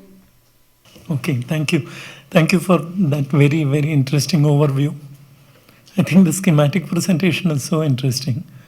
Probably you can also break it down in terms of the chronology. Yes. When what came. Yes, that is a future. Yeah, and that will give a lot of very interesting insights actually, because I think in different time periods, this whole perspective has interacted with kind of multicultural, multilateral context, and how it shared and how it benefited from other cultures will also probably come out. And that's, I think, that will be very crucial. So that's a general comment. But I think other than that, you started with SDGs, Sustainable Development Goals, and SDG 3, good health and well-being for all at all ages. Good health and well-being for all at all ages. Then there are these 13 targets. The title and the subtitles or the targets have no relationship, actually. It's a beautiful title. But the 13 targets are very, very material and very, very utilitarian. But the title is very euphemist and very holistic. That's the irony of the SDG. And the way universal health coverage currently covered is also like that. Yeah. Because universal health coverage is about the services covered, the costs covered, and the extent of coverage. These are the three things. So services in Ayushman Bharat in India, we have 12 core services which are covered, like from infancy to elderly. 12 core set of services. If you go to any sub-center, Ayush Wellness or any wellness clinic. So this is the service covered, what population is covered, to what extent it is covered. So this is the universal health coverage as we understand today. We have the insurance scheme called the Yojana and the health and wellness centers on the other side. So I think, but the way Ayurveda looks at it is much more holistically promotive health, preventive and even prospective health that way. So I think even there the correlation becomes a bit challenging. But if you look at the framing of SDGs, like it talks about planet, people, prosperity, peace, and partnerships. So these are the 5 P's: planet, people, prosperity, partnerships, and all these are covered in the what you presented. So I think at the broad level there is convergence, even when you say a system perspective of planetary or One Health. But I think in details there is the devil. So that is where, because even in SDG 3 framing, it's very different. It's talking about non-communicable diseases, controlling what you say, alcoholism, this, that. It doesn't have much relationship with the title itself. And so that's one point that I wanted to make. And I think you had a very interesting slide on culture and One Health. And I think that's very important to understand. Now, WHO, World Health Organization, has created a One Health Global Expert Panel. And that One Health Expert Panel consisted of social scientists, epidemiologists, doctors from different domains, and various people. Only in 2002, they have started seriously thinking about integrating culture into One Health approach. And that's a very significant. So if you look at the One Health Expert Panel report of 2022, it talks about integrating. We have been writing about how Ayurveda can be contributing to One Health, etc. But only in 22, this WHO Expert Panel has told about it. And cultural integration, we have miserably failed for the reason that we don't have a framework to contribute to that. Now, another related point is that, for instance, WHO has a self-care framework. There is a division which works on self-care. So much of the behavioral social changes that we are discussing here can readily feed into that framework. But the thing is, we don't have that linking thing. So I think the one outcome of the project could be developing a self-care framework out of this kind of a knowledge base and linking it up with the existing policy channels like self-care. That's the second point I wanted to. And I think we need to, I see this is what we see because this is what we are looking for. The health defined in Ayurveda is based on diet, lifestyle, etc., etc. But today, if you look at the global discussion, people are talking about how forests can help you. So if you walk into the forest for 1 hour every week and interact with the natural surrounding, there is even dose-fixed response for this. Evidence base is building like that. So or going into a water body, like a hot water, what is it called? The sulfur spring, no? Sulfur spring, the sauna, like in Turkey or in Japan and all, onsens. If you spend 1 hour, this is how it contributes to your health. There is that kind of detailed evidence that is emerging. I was part of a forest and health global panel, and we assessed the extensive evidence from early childhood to old age in terms of impact of green space on your body. So the point that I am making is that the global evidence on holistic health has multiple dimensions now. We are looking at diet because we know it is there in Ayurveda. But I think if we look at this larger list that is coming up in terms of green space interactions, now those things I think this database can be further built, and I can give you some suggestions on that later on. So yeah, so those are the points that I wanted to make. Thank you. Thinking about this green space interaction, I was, just reminded of the Doshobakramani Adhyayam, and in Pitta treatment, Correct, yeah. this is very clearly mentioned that exposure to green spaces is a treatment for pitta dosha actually. Yes. Yes. Yes, it is.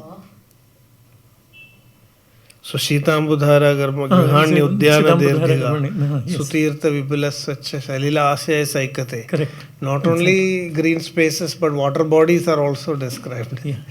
That being there is a treatment itself. Yeah. So what I think that is there in Ayurveda Yeah. since we couldn't find such as yet.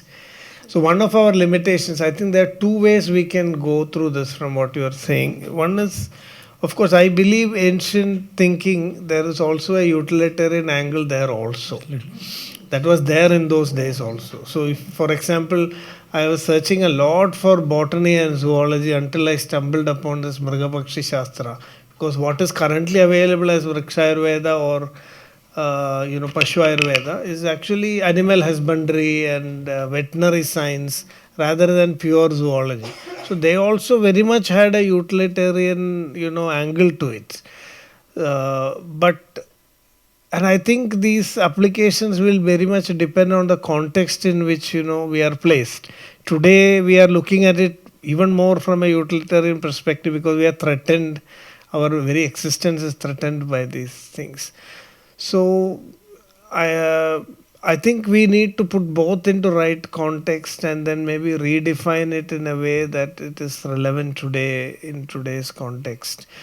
But one thing which I thought from your suggestion is right now we are limited by creating these themes and word clouds based on what we find in these texts.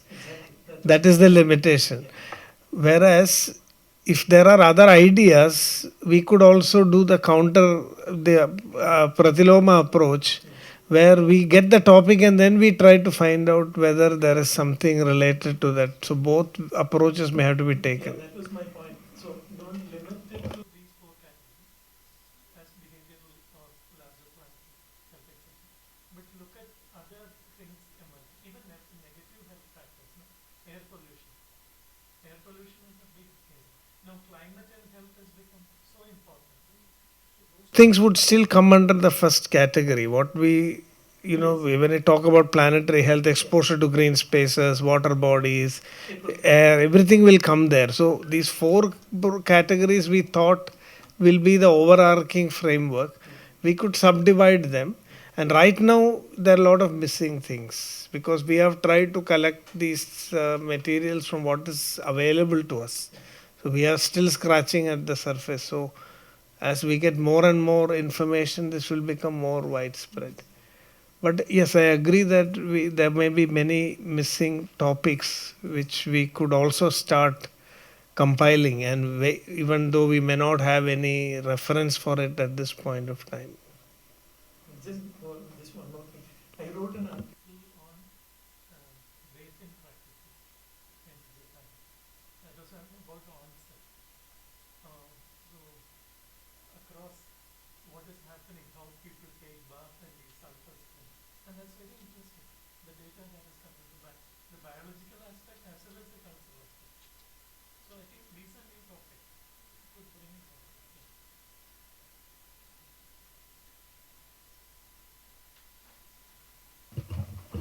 Thank you so much. It was such an educative and interesting presentation.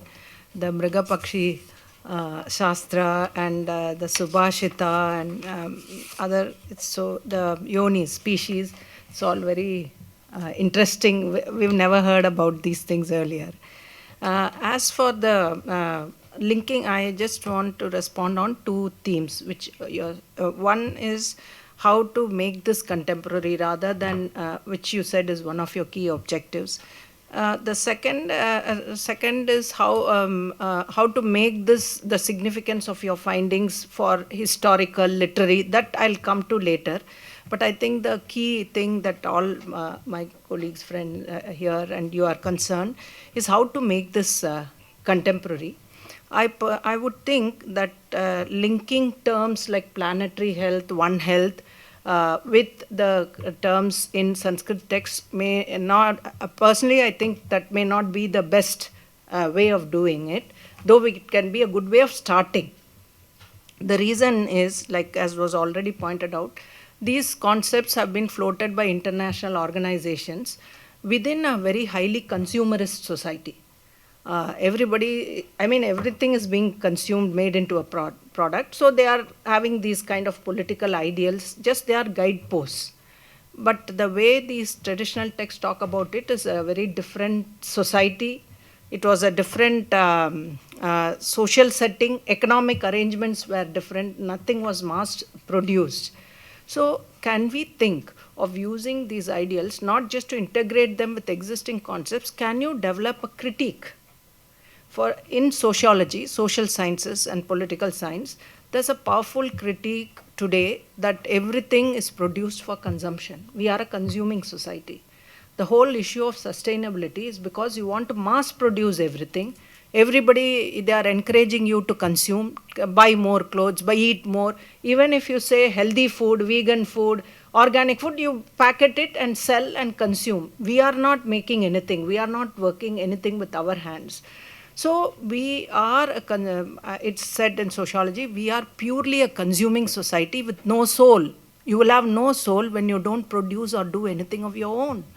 So such critiques, your data or the ideals and concepts emerging from your study, some could be integrated, but some could be developed as powerful critiques of the way of life and lifestyle that is being adopted today.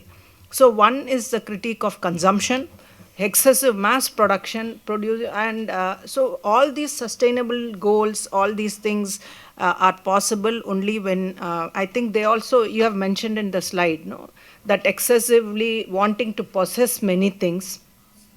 Yes, that you want to consume more and more. Even if you have 5 at one mobile, you want to buy 3 more mobiles, the latest one you want to update. See, we are all living in a world where we are tempted to buy, that's our goal.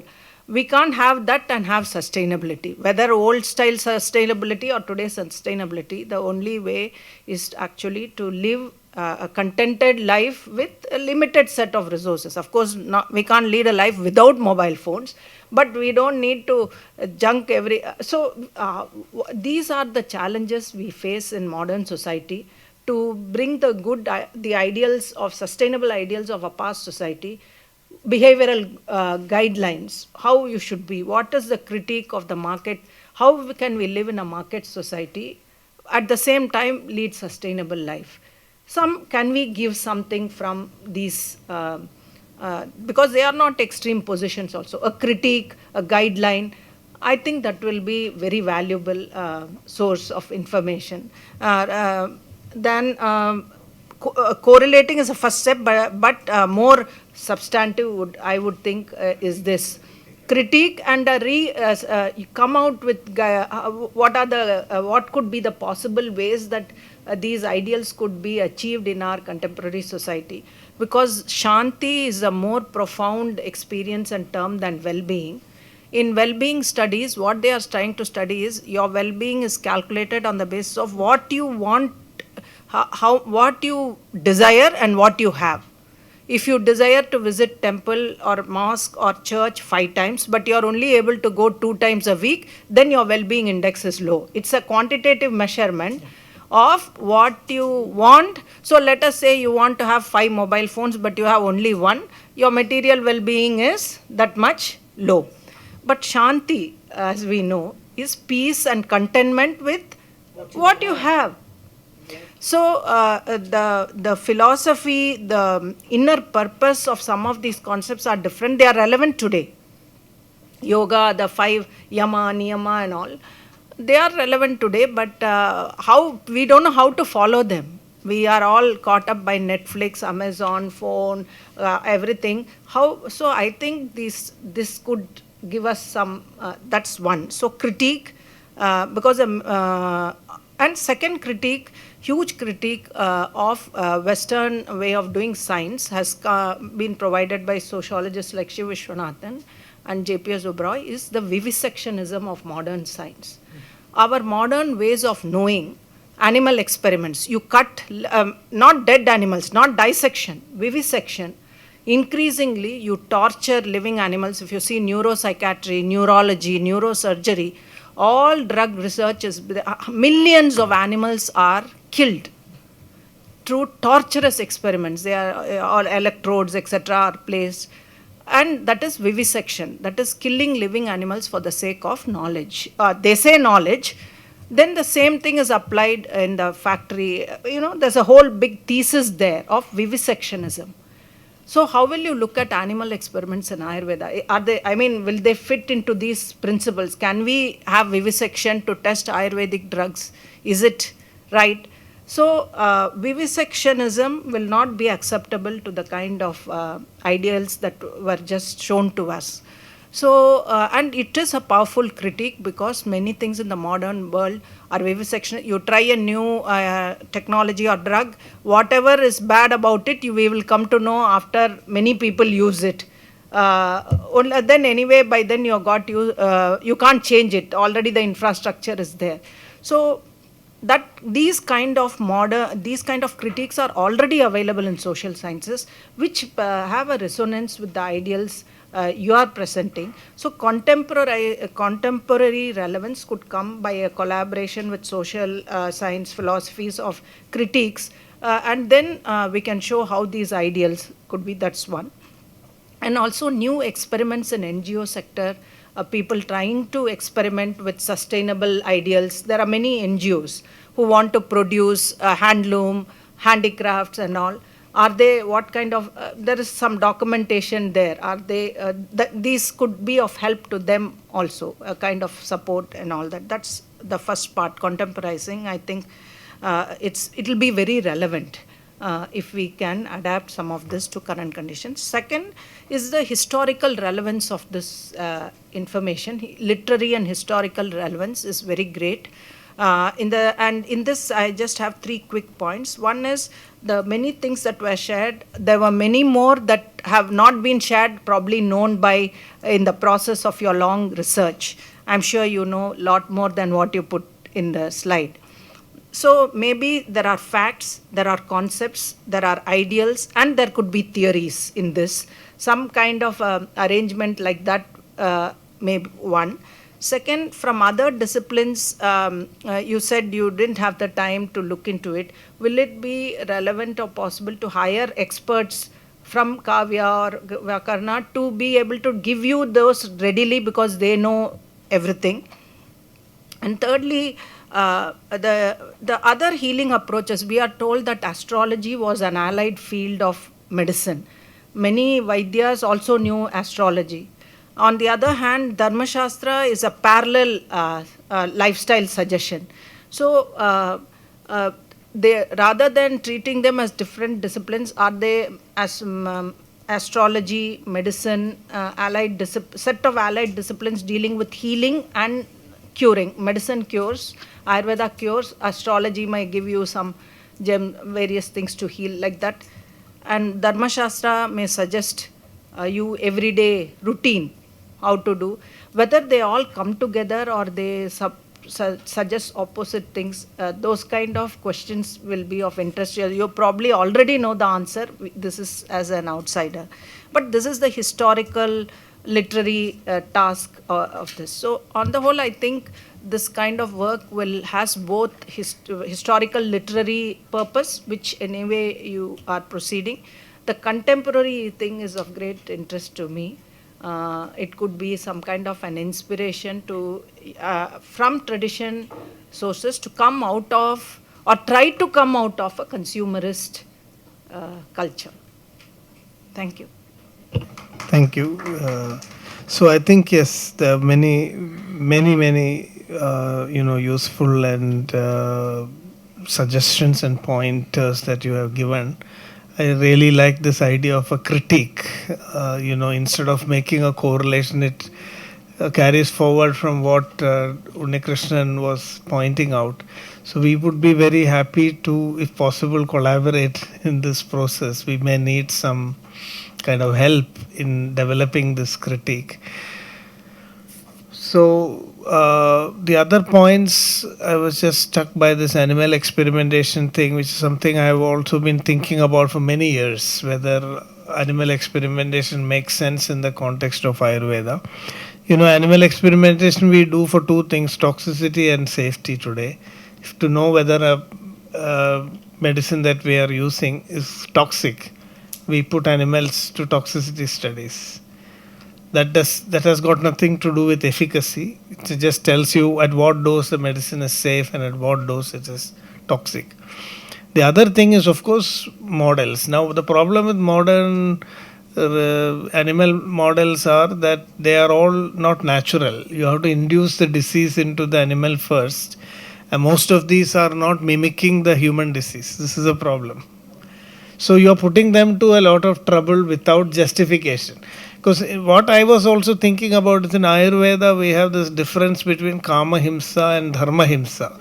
So whether animal Himsa would come under Dharma Himsa is what I have been thinking about.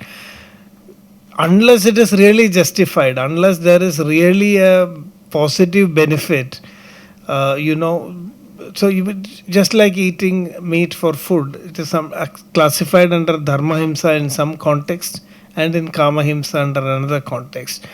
But what is interesting is there is a chapter called Anna Raksha where food safety, there is one full chapter devoted to food safety in Ayurvedic texts, where in order to test whether a food is poisonous or not, it is being administered to animals.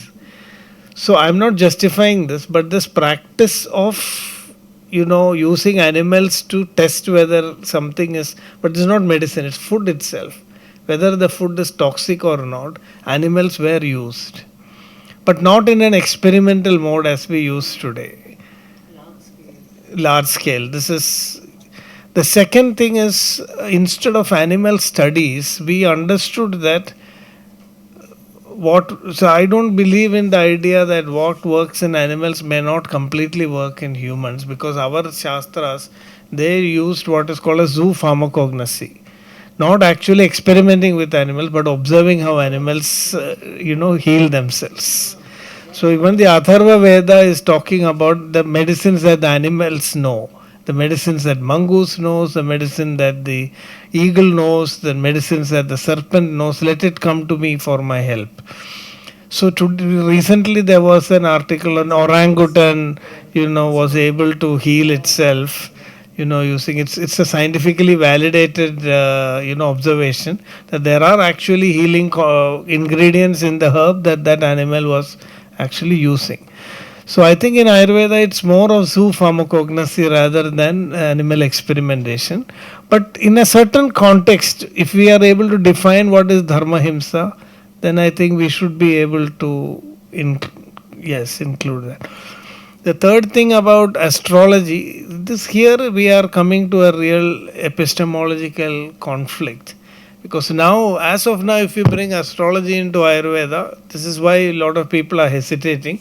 Our National Commission for Indian Systems of Medicine tried to introduce astrology and it created a big uproar.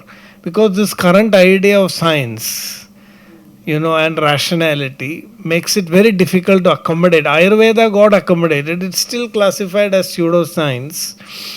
But then it would get compounded if we bring, I think that is the reason why today, if you look at Arogyasamskriti, astrology was part of the whole process. But today it is completely divorced from Ayurveda. Dharma Shastras are integrated into Ayurveda, because that is why there is this debate in Ashtanga Hridayam as to why is Ayurveda contradicting Dharma Shastra by allowing killing of animals. So which means any Shastra to be written had to be compliant with the Dharma Shastra of that period, of that time. And so here is an observation about how Dharma Shastra, Ayurveda text itself, reference to astrology is very, very minimal. Very minimal. There is no astrological prescription in Ayurvedic text. It is just that in practice, that too in certain places it was much more than others. Kerala had a very strong tradition of integrating astrology and medicine together. Some textbooks like Sharngadhara Samhita says the Vaidya should also be a karma vipakabit. Now this brings us to a different challenge of having to bring an epistemology framework which accepts intuition as a source of knowledge. Astrology seems to be more based on intuition than on logical, tools.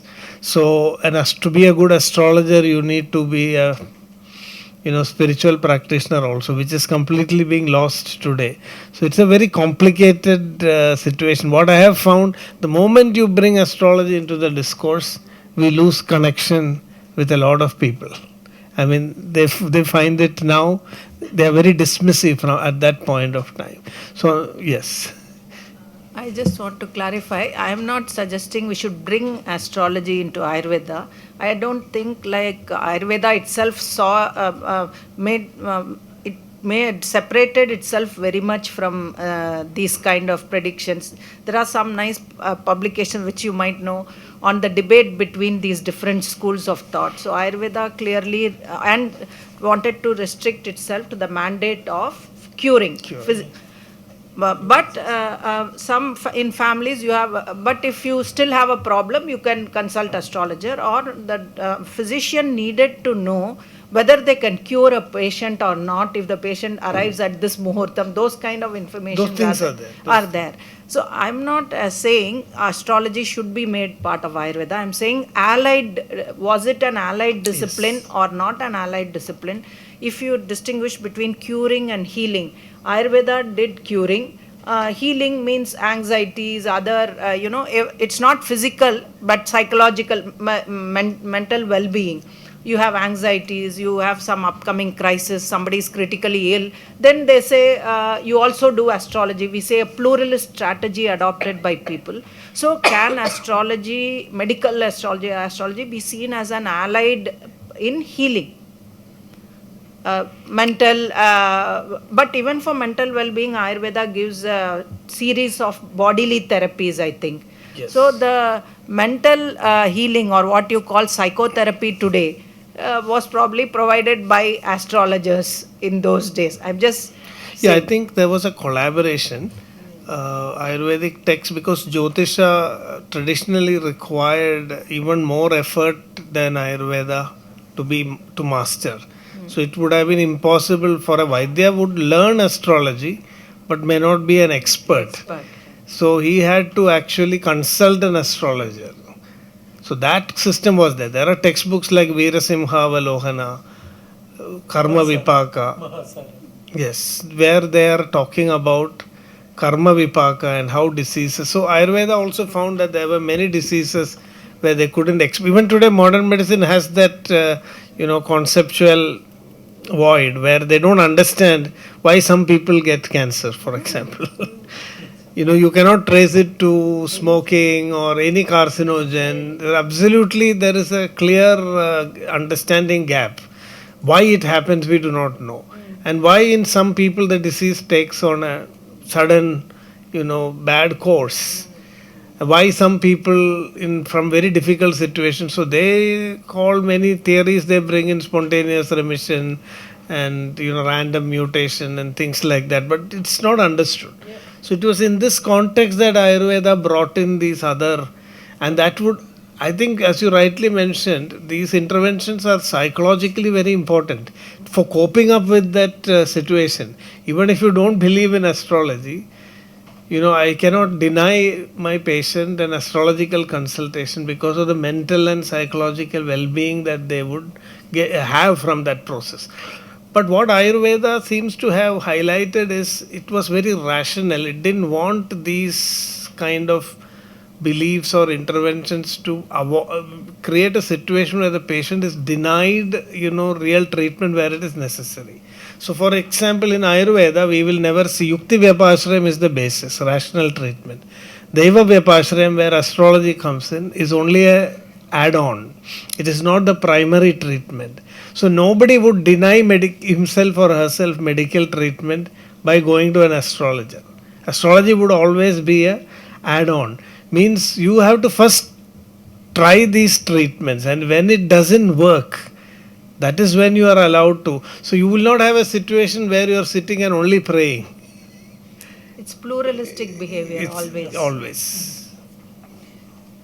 Yeah, yes, and then you can continue also. No, actually, on this astrology point, I really wanted to say 2 or 3 different things. To take the last point that you were saying first, I think the role that astrology plays, astrology plays very many different roles. In simply understanding the planetary positions of your particular birth chart, it enables you to understand what kind of forces are in ascendance and which are less influential at a certain point in time, which helps you to understand what could possibly be an efficacious point of entry into your state of health. I think that astrology, like I think all knowledge, it is based on certain very clear calculations about the planetary positions. And then there is that element of interpretation, knowing what planetary positions can do. But then, think about it all. As a physician, you would know that you will take a number of different absolute parameters that you can measure by whatever your knowledge teaches you to measure, right? After that, that interpretation is your responsibility, right? So we need to see that astrology is a knowledge system like this one, like of this kind. So I would say that when astrology and Ayurveda would collaborate, they would need to collaborate with this larger, this broader frame in which knowledge is generated and interpreted. Rather than seeing that, we are the rational ones and they are going to come up with the non-rational. I think that is a mistake we should not be making, at least.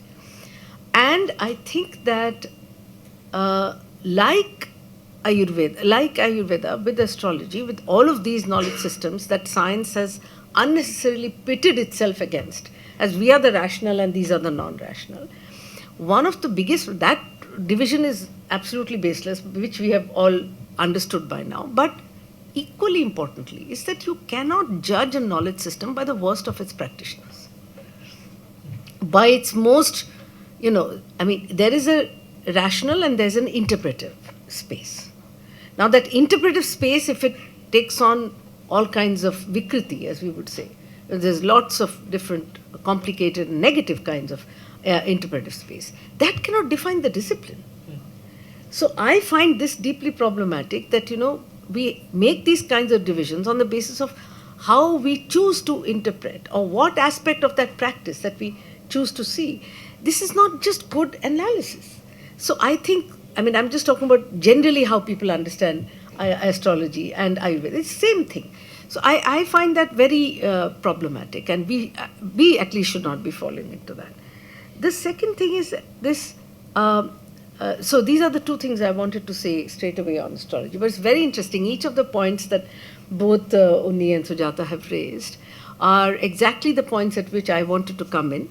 But obviously, because we come from different disciplinary standpoints, we have different things to say, but complementary to everything that they have said. So, for instance, to start with SDGs again. Now, where I come from, Ram, I teach a whole course on development, right, through a semester.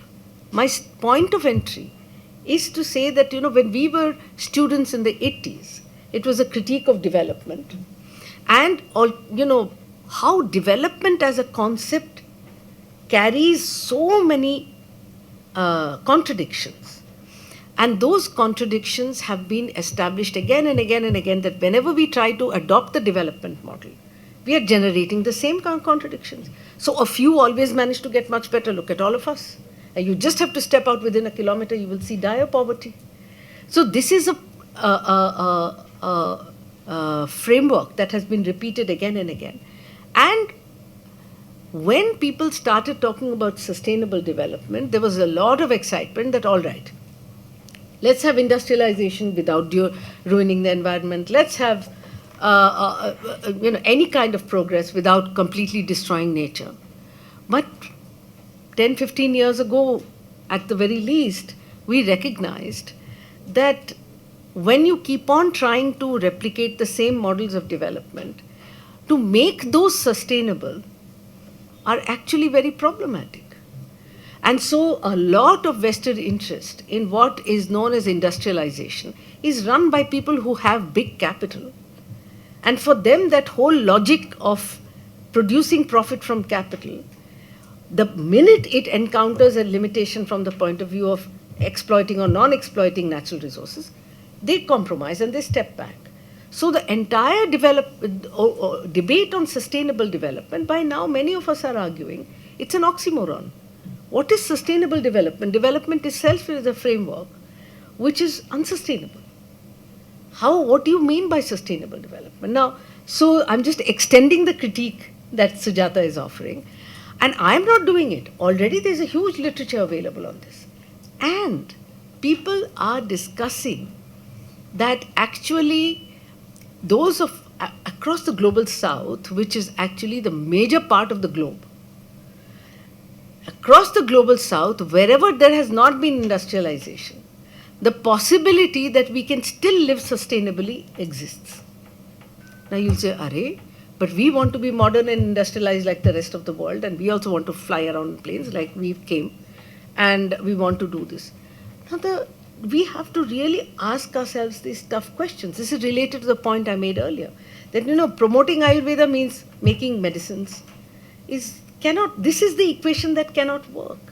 So in fact, when Sujatha says that we need to be critical of these concepts, I would say that we need to be critical of the concept of sustainable development itself, and to see whether there are frames. The good thing is that across the global south, people are also talking about ways of life of people. So this is where Sanskriti comes in.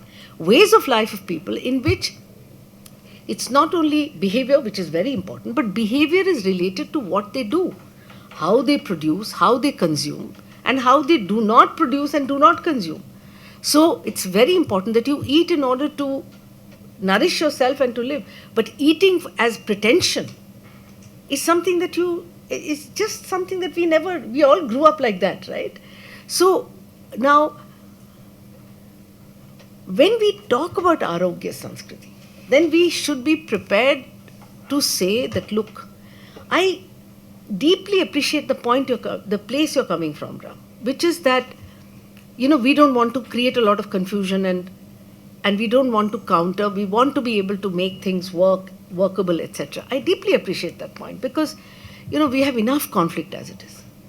So can we just bring something from our traditions, which, makes it. I appreciate that point. At the same time, we must recognize that it's not without basis that there is a conflict between tradition and modernity. And we don't have to see it as tradition. Tradition, it's a very bad word. That's why I don't use it anymore. Because tradition looks like something that has been ossified. It's stood still in time. We say 3,000 years ago, we knew everything. Of course, you know that, Anuni has taught me that, all knowledge is dynamic. It has changed. So now we are looking at it as dynamic knowledge of Arogyam, which we will try and accept here. And there we have to be able to be courageous enough to say that those parts of society that have not been affected by a certain kind of modernity, but we want their lives to be better, can we look for sources in our Sanskriti which we can then actually make people's lives better? And I, as a political economist and someone who's also looking at these questions from other angles, I'm saying that so much, whether it is agricultural practice, whether it is producing handloom and all of these other things, how we manage water without dams. So these are frames that we have to consider, and we have to say that if we are really going to benefit from Arogyam Sanskriti, then we have to tie with those initiatives which actually spell out a different way of life. That's why I emphasized in the morning that Sanskriti is a way of life. So, which, allows us to, and I'm happy to spell this out more and, to talk about it further. So that's so, when Unni says that forest health, is a big, and you linked it with water bodies, two precise things. I teach political economy of development. Our biggest problem is that we are cutting down forests and we are finishing off water bodies. Simply because we need more land. I have a student who's doing a PhD thesis on water bodies of North Delhi. 1,846 water bodies in one area are listed by the survey, a land survey of North Delhi, right? And he's looking at the way in which those water bodies have been systematically finished. Because, of course, we need land, because urbanization is a given, and so urbanization is a given, which means how we urbanize is also given. And the one thing is, when we urbanize, means that all water bodies have to be dried out and you have to use it as land and build multi-story structures on it. I am not saying that people should not have better lives, we should not have urban centers, but we can build urban centers differently. That is where we have to think, that, we have a different point of view, where water bodies are an integral part of your existence. They not only keep you healthy, they keep your soil healthy, they keep your aquifers going. You have a continuous water cycle. Why do we have water shortage in so many cities in our country? We have water shortages because we just destroy water bodies and aquifers are destroyed. Similarly with trees. All the highways that we are building are being built simply by felling thousands and thousands of trees. And there we are seen, the question is posed as an opposition between those who want development and those who are anti-development. You're not anti-development. We are thinking of, can we have development by other means, by other parameters, in which these things are built in. And the good thing is that you and I are not thinking of it afresh. There are thousands of people in this country who have been making all kinds of different initiatives. But what is the problem with many of us? All of us who have interesting ideas or doing interesting things, we work in silos. We also work in silos, like the disciplines we've been trained in.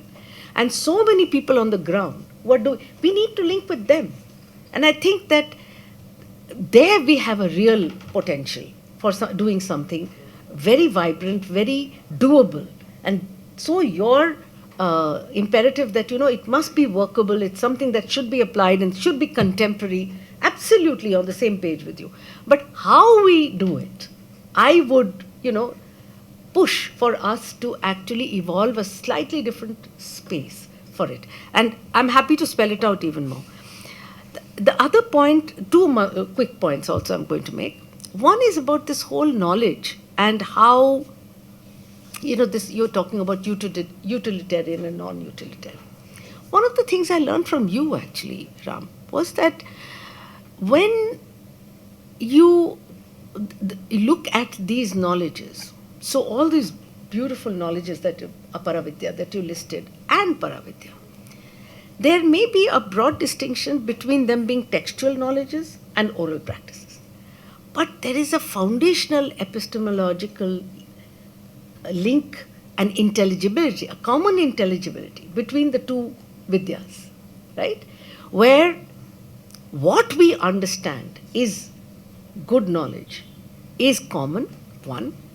There isn't that kind of distinction between practice and knowledge that you find in modern knowledge production. And that is why when knowledge is produced by a hunter who can tell you something about the animals they hunt, or about a knowledge that a farmer has about the cycles of the moon and how they go into do their planting and their harvesting. These are all equally valuable knowledges as to those that are actually producing these great texts. So there is a kind of complementarity between knowledge and theory and practice, where it is not a surprise that so many of the texts have a foundation which is utilitarian. So in fact, we need to, we already do, I'm just saying that in this particular context, let's highlight the fact that we are dealing with knowledges that have an integrity of knowledge and practice, a theory and practice.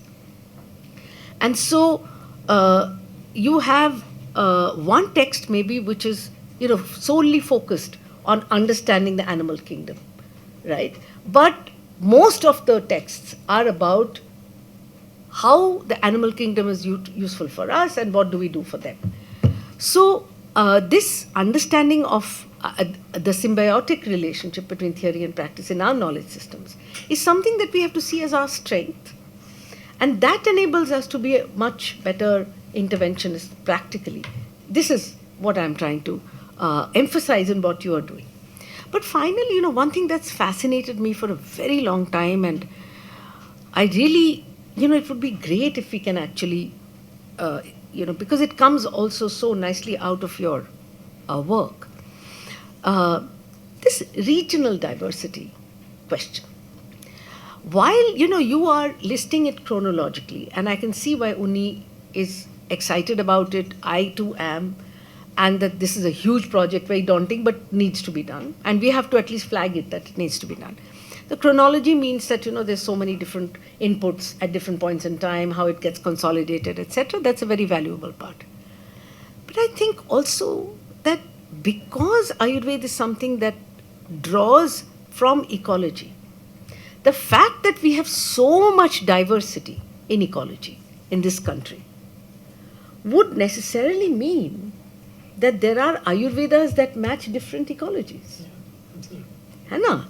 So if there are Ayurvedas that match different ecologies, we are talking about a larger epistemological intelligibility, which then gets grounded literally. Very important word. Yeah. Grounded literally in different ecologies. And we should be the ones to show that while there is a broader tradition which is common, there is huge diversity in knowledge and practice on the ground. And I am in fact thinking that we should do a GIS mapping between ecology and Ayurvedic practice. If we are able to do that, then we are able to also talk about different schools of Ayurveda. This is one thing that I have been asking many people, and simply this is something that's not emerged. But different schools which simply come because of the difference in the ecology.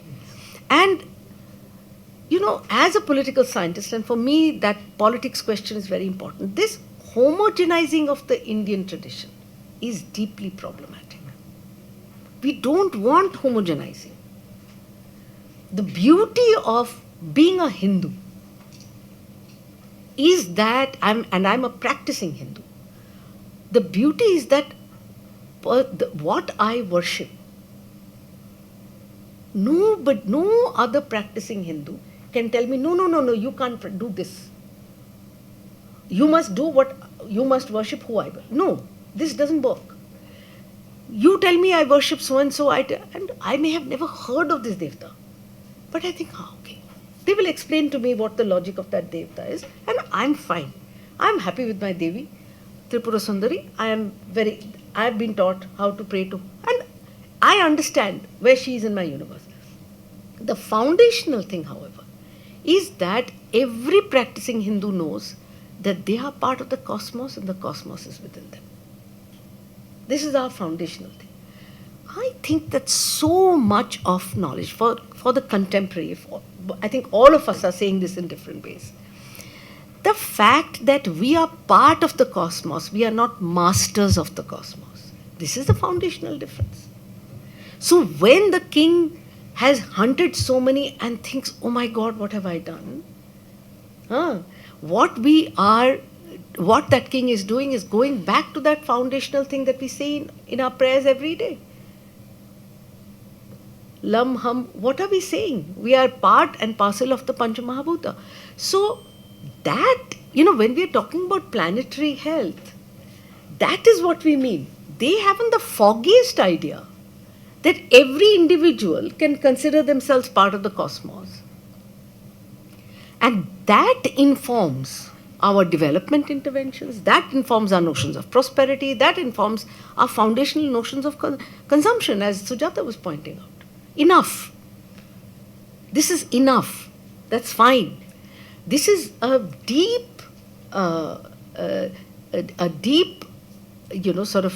philosophy that we are expected to imbibe. And this modernist philosophy is actually, we have to see that it is at loggerheads with that traditional philosophy. And we have to find a way of balancing it out. So what I'm trying to say is that there are many levels at which this work can be done. And you have actually indicated so many different levels, very sharply, very interestingly. And I think all of us, the responses that we are giving you, are really trying to detail some of those, complicate some of those, offer nuances in some of those. And all in all, it's a very exciting thing to do. Thank you so much. So thank you so much. Yes, I think all the points that you raised are very relevant and very helpful and gives us good guidance on how to take this forward. And when we look at the oral and practical traditions, I mean, I think it's a bit complex because we have within the Shastric tradition itself this dichotomy between the oral and the written. Apart from that, most of the folk knowledge is in the form of oral traditions, and they have been sustained through living practices. Absolutely. I think we need to really understand the dynamism of how these work together. It was long ago when we were working, I and Unni were together, and in FRLST, LSPSS, we had proposed that this is a symbiotic relationship. You know, a very complex way in which they were feeding into each other, getting refined. I think that needs to be brought out. Hopefully, we will be able to map these dynamics also as we get more interesting literature and information. We would also need to actually look at living practices. There are many practices that are still, you know, there in the country, and map that onto this Arogyasamskriti framework, then maybe we'll be able to get a better understanding. So that's one thing. I think the next point that you were mentioning was about regional diversity. That's a very, very important thing. This is what makes the Ayurvedic approach very diverse and distinct. And in Ayurveda, one of the Ayurvedic textbooks, there is also a measurement of at what distance there is diversity. Really? So after Dwadasha yojanas, every 12 yojanas, everything changes. Deshe Deshe yojana Dwadashande. Even the names of, so what they are telling is that why should you impose one name? There you are. There you are. So why should you impose one name for any substance? Why can't people call the same thing by different names? So that is how this idea of Sahasranama came. The Sahasranama is there is only one God, but you can call him by 1,000 names. Because everybody would want to call them by name they desire. Exactly. So why should you prevent that from happening? Sure. So yeah. So even the thing, bar goe boli badalya. Exactly. Like exactly. 12 miles, the language changes. Language changes, exactly. This is the same thing, same concept in Ayurveda also. So the language changes, their diet changes, so there is also this famous statement from Bhavaprakasha and Ashtanga Sangraham, I think. Yasya deshasya yojandu tasya tadjaushadham hidam. For a person who is born in a particular region, the medicines growing there are the most suited. Dr. Kurup told me this many years ago. Yes. And he also told me that when I told him that I'm having some stomach issues and all, and he said, so what is your diet like? He asked me. So I told him, he said, what kind of Bengali are you? You don't eat fish. So I said, no sir, I was at that time newly married to a vegetarian. So I said, then I eat veg. He said, listen, what all getting married to vegetarian is okay. But he will eat what he is grown up with. You eat what you've grown up. That is the second line. So you have to tell me also, I'm going to write it down. Even if you move out. So this Atmya, this is very important because today we are trying to give a standardized thing. When you say a healthy diet, everybody has to change. And this is creating a lot of problems because we are used to different types of diets. Our body is accustomed to it. And this quinoa. Everybody is eating quinoa. Yes. I don't understand. I'm also. Oh, you. Sorry. No, but as an experiment, I wanted to understand, what it is from an Ayurvedic. Fair enough. Millet also, it has become very common. Yeah, millets were actually part of our diet always. Millets were part, but in Ayurveda you classify them as Trinadhanya or Kudhanya. Modi ji has made it Shri Dhanya now.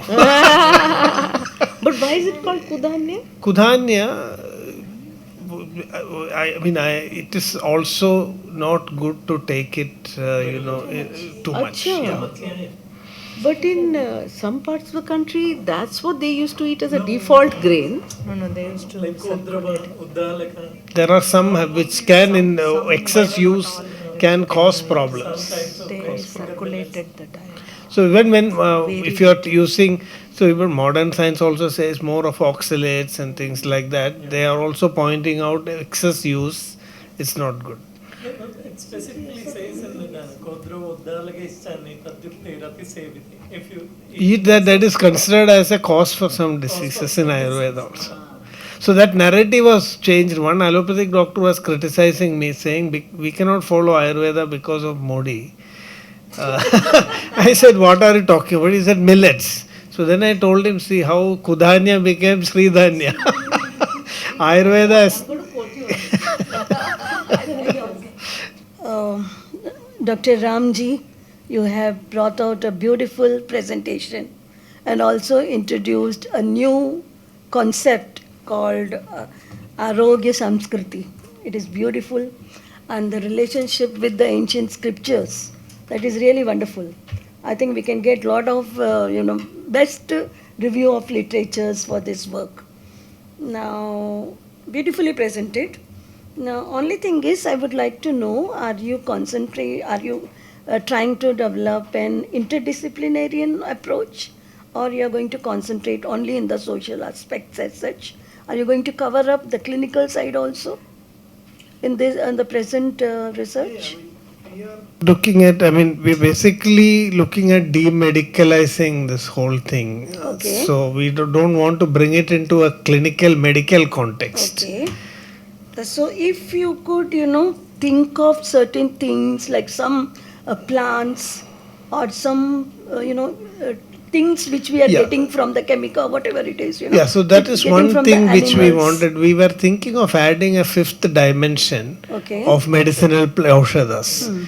Because the home gardens, and that's a good suggestion. Yes. We were actually thinking of adding that. Currently, in the material that we collected, there is not much information about medicinal plants, but definitely, but not as If you medicine. could- Like as was mentioned Some earlier, Ayurvedic products, yes. things that people could do on their own and heal themselves at home, wound healing, treating common diseases. Yes. Definitely, we So are that thinking would of be, adding yes, that, but at interdisciplinary. this point, since the texts from which we collected, we didn't encounter much information Acha, on yet. that particular That aspect. particular as such. aspect, that's why it is not there. Okay. And if you could concentrate on the role of yoga and meditation. Because That is in coming the under Surya spiritual Namaskar and all that is coming under spiritual and mental health. ecological balance. Spiritual and mental health. Okay, so So you're it is bringing up whatever here is also. there in. Also, we want to bring up, because yoga has become. We want to put that overall framework. Now, yoga has become like a specialized, intervention. Yes. So it is not just about doing some yoga asanas, or it is aligning it with that overall conceptual framework, and so that Dr. Shyam will be presenting some aspects on spiritual and mental health, where yoga, all these things become part of that. The relevance of oxygen, Yeah. all these breathing exercises and Yes, all. yes. That could be wonderful. And if you could concentrate on the perceptions of the people, what do the people feel? Like, I accept your suggestion, regional wise, in Kerala, how do they perceive Ayurveda? In North India, how do they perceive Ayurveda, Ayurvedic medicines and all? If you could cover up the opinions of the people, the doctors themselves, the patients who have been using these Ayurvedic kinds of treatments and medicines and all, maybe if you could collect some data from the people, that would also be a very, very Yeah. reliable I think study there's as a lot such, I of feel. misconception in how people are perceiving all this. Ayurveda itself has got a different image now. People have all kinds of ideas. But our focus here is it's trying to influence and change these perceptions. But we had not really thought of profiling, how people are approaching this. But it is rather to give them the bigger picture. So that definitely we are thinking of I mean, projecting Arogyasamskriti with all these, being aware of these regional variations, approaches. But I don't know. We have to think about whether we should go into surveying and identifying whether how people are perceiving. But our idea was to actually create an health intervention plan where these concepts could be integrated and maybe redefine, influence, critique how these new concepts are emerging, add more, new dimensions to that, and bring an Indian Bharatiya perspective. That is what we are actually thinking about. Is it possible to go through some Quran if there are certain verses or anything, in Quran or Bible, if something has been mentioned, that also then it would be quite holistic as such. Are you concentrating only in Indian scriptures? Yes. Because this is an IKS approach. Indian knowledge. Yes, but that doesn't mean that we cannot incorporate components from other systems. We have to first define the epistemological position. Right. Because if you mix all these things together without having that framework, because our tradition has always been open. We don't have any difficulty in accepting something from Quran or Bible. It will fit into this framework in the right context. But that right context and assimilation has to happen. So we have to define the Bharatiya. So there is, I personally prefer the idea of Bharata instead of India for a certain reason. It's not political. There are two ways you can promote, these terminologies. For me, India means somebody living on this side of the Indus River, versus Bharatiya means somebody who is focused on knowledge, who is celebrating knowledge. So the word Bharatiya means more. It creates a completely different perception, self-perception. So if we don't define our framework first, just to accommodate other things, I don't think it will make sense. So we are looking at within the framework, and it's also an IKS project. We wanted to show definitely this is not religiously closed. I mean, Indian system has always been open. In fact, all this knowledge, the influence of Unani system on Ayurveda and vice versa. So it has been an open system. But in order to make it open and assimilable, I think we have to define the structure very clearly. And so at this stage, we are focused on the text. It's a very specific project. Okay.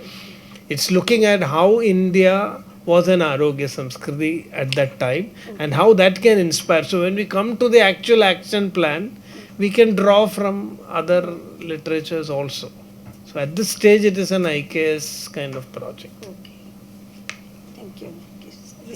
Quick point on this utilitarian versus in more broader thinking. I think if you look at the planetary health report, it talks about the term Anthropocene. Of course. An Anthropocene epoch. Ecocentrism. Yeah. So I think that if we don't exist, then the knowledge doesn't exist. Then also the outside world doesn't exist for us. So I think when as humans we speak of outside world, it's always within the context of us. So I don't think we have to be shy of that. Now in global policy circles, they are trying to change it in many ways. Now earlier it was talked about ecosystem services. That is, the ecosystem is giving us water, air, medicines, honey, all that kind of. Then in last 5-8 years, people are saying nature's contributions to people. I mean, these are all politics actually. These are changing words and putting, but it's becoming broader. So I don't think we need to be so much worried about the utilitarian aspect of it. Just that as long as it permits other forms, like nature healing by an animal, the orangutan you mentioned. Right. We just wrote something about the elephants healing themselves in the Cambodia, Vietnam, Thailand and all that. Because they're left in the forest if they have sickness and how they heal themselves. So I think as long as it doesn't disturb others, other living things, I think it should be okay. So I was reminded of when you talked about assimilating other things, because this project is looking at historically how this has evolved. But there is, like in the Charaka Samhita, when Sadvrata or good conduct is mentioned, he closes it by saying that whatever else is useful and will be supportive of these goals, even if it is not mentioned in our tradition, we can accept it. So this is very clearly mentioned. It has always been open-ended, so there is no conflict but the thing is, at this stage it will be very complicated if we bring in texts from other cultural contexts, without defining this in a proper way. But sorry, please go ahead. No, just to quickly respond, I think you can define the scope that way, that you're looking at only Sanskrit literature. Yes. Because even I think I slightly differ in terms of the framing of this learning space as India or Bharata. I feel that there are multiple regional variations, like the Siddha text, for instance, or Buddhist texts or Jain texts, or there are other things which have, so if we critically look at the social history and chronology, I think we might even learn that there are multiple. But as long as you define it as, so I guess, that is as why a Sanskrit even if text, we start bringing in the regional text, so that can happen in step by step. Yeah, correct. Step by step. Eventually we can go global also. Yeah. Now, why I meant Bharatiya was that once you define this is a seeking of knowledge, that is why I said India means it's more, geographical, but when you bring the idea of Bharata, then it becomes more knowledge oriented. We are more inclusive from that perspective. It is not just about one particular tradition. We have started with Sanskrit literature, but we would definitely like to... The Tibetan, for instance. Now, for example, if you look at some of the Jaina Ayurveda texts, the whole idea of vegetarianism has come into Ayurveda through Jainism. There is a work called Kalyana Karaka yes. of Ugraditya Acharya, in which Ayurveda is presented, and this it influenced India very profoundly. That today if you look at India and you map the vegetarianism, non-vegetarianism, it's going diagonally. If you start from Kerala, Tamil Nadu, Kerala is very non-vegetarian. And then as you move up slowly, it becomes green, from red to green. And when you reach Rajasthan, it is about 75%. Kerala vegetarians is about 2%. Rajasthan, it is 75%. And then the regions around. So one religion, and through its influence in Ayurveda, has been able to create such a huge impact on public life, on the choice of diet. This cannot be ignored. This is also part of Arogyasamskriti. So similarly, we can look at other religious factors, influences, but I think this project has a very limited scope of just looking at the classical Sanskrit literature, non-medical Sanskrit literature. But as we move forward, definitely we will open up and include all this. I just want to say, only on that point of the Anthropocene, we must remember that the Anthropocene is created precisely by a very different approach to nature, in which nature is to be conquered, is to be possessed. You are not part of nature, you are dominating over nature. So that completely alters the way in which you now, when you want to recover, when you realize that you've destroyed nature so much, then when you're talking about planetary health and so on, obviously the perspective is going to be very different. So that began with a solely utilitarian understanding of nature. Utilitarianism evolves in the 19th century as a philosophy which rests itself on the Lockean understanding of how you're going to appropriate exploit. So there is this concept, Dohana, in our tradition, is to churn Mother Earth. But the idea is that you must take things from earth without destroying that whole structure. Now that is fundamentally opposed to the idea of the individual that creates. This is not the modern idea of utilitarianism. No, it is not. So that's where we have to absolutely point out. That's why I don't know how we relate to these concepts because they are global and they are powerful concepts, because everybody is talking about them. But also to say that, look, we can find points of, as Sujatha very nicely puts it, that we find points of being able to relate to them, but to also say that, sorry, So Sanskriti, we can have a critique. we must be critical of it. Yeah. So, sorry. I know we are very late. That the practicality you are saying, it's very pragmatic. On that point, that there is no fundamental classification, biology, zoology. That's also Zimmerman's point. I think the way you may know better, the way knowledge was understood here is slightly different. They are saying that we had the Nambudris, they calculated, they had calculus, everything. A lot of math, the Fibonacci sequence, which Professor Manjul Bhargava has argued, that we had the Fibonacci sequence 2 centuries before Fibonacci. But we didn't, Fibonacci arrived at it by observing plants and their patterns. But Hemchandra, Jain, a musician, thinker, he arrived at the Fibonacci sequence by understanding between 2 talas how many syllables can come. And that is a Fibonacci sequence. And he has made a presentation in YouTube, you can see. So the same mathematical idea or numerical patterns can be arrived at through different practical activities. So it's the fact that music was the basis of mathematical concepts in India has been written. M.D. Srinivas has written, a whole lot of people have written. So it's not that theory versus practice is such a binary here. And I guess there might be something more to it. They may have been practical, not necessarily universal. I use the term in my writings, praxeological, rather than practical. Many Siddha texts are praxeological. In that, they create one part of knowledge which everybody can use, just giving remedies, do this, do this. The conceptual part is reserved for somebody who is undertaking serious study. You go across texts, etc. So, large number of compendiums just tell you, if you have this fever, give this. If you have this, give that. It is meant for people who just want some quick things. And that is how knowledge itself is structured within the text. Theory, if you want to study, you go deeply later and study on your own if you have the perseverance. Or it could be also meant for experts who know how to actually, use it. Some of these manuals are just telling you the practices, but the novice may not be able to make use of it. For an advanced person, many things don't have to be mentioned.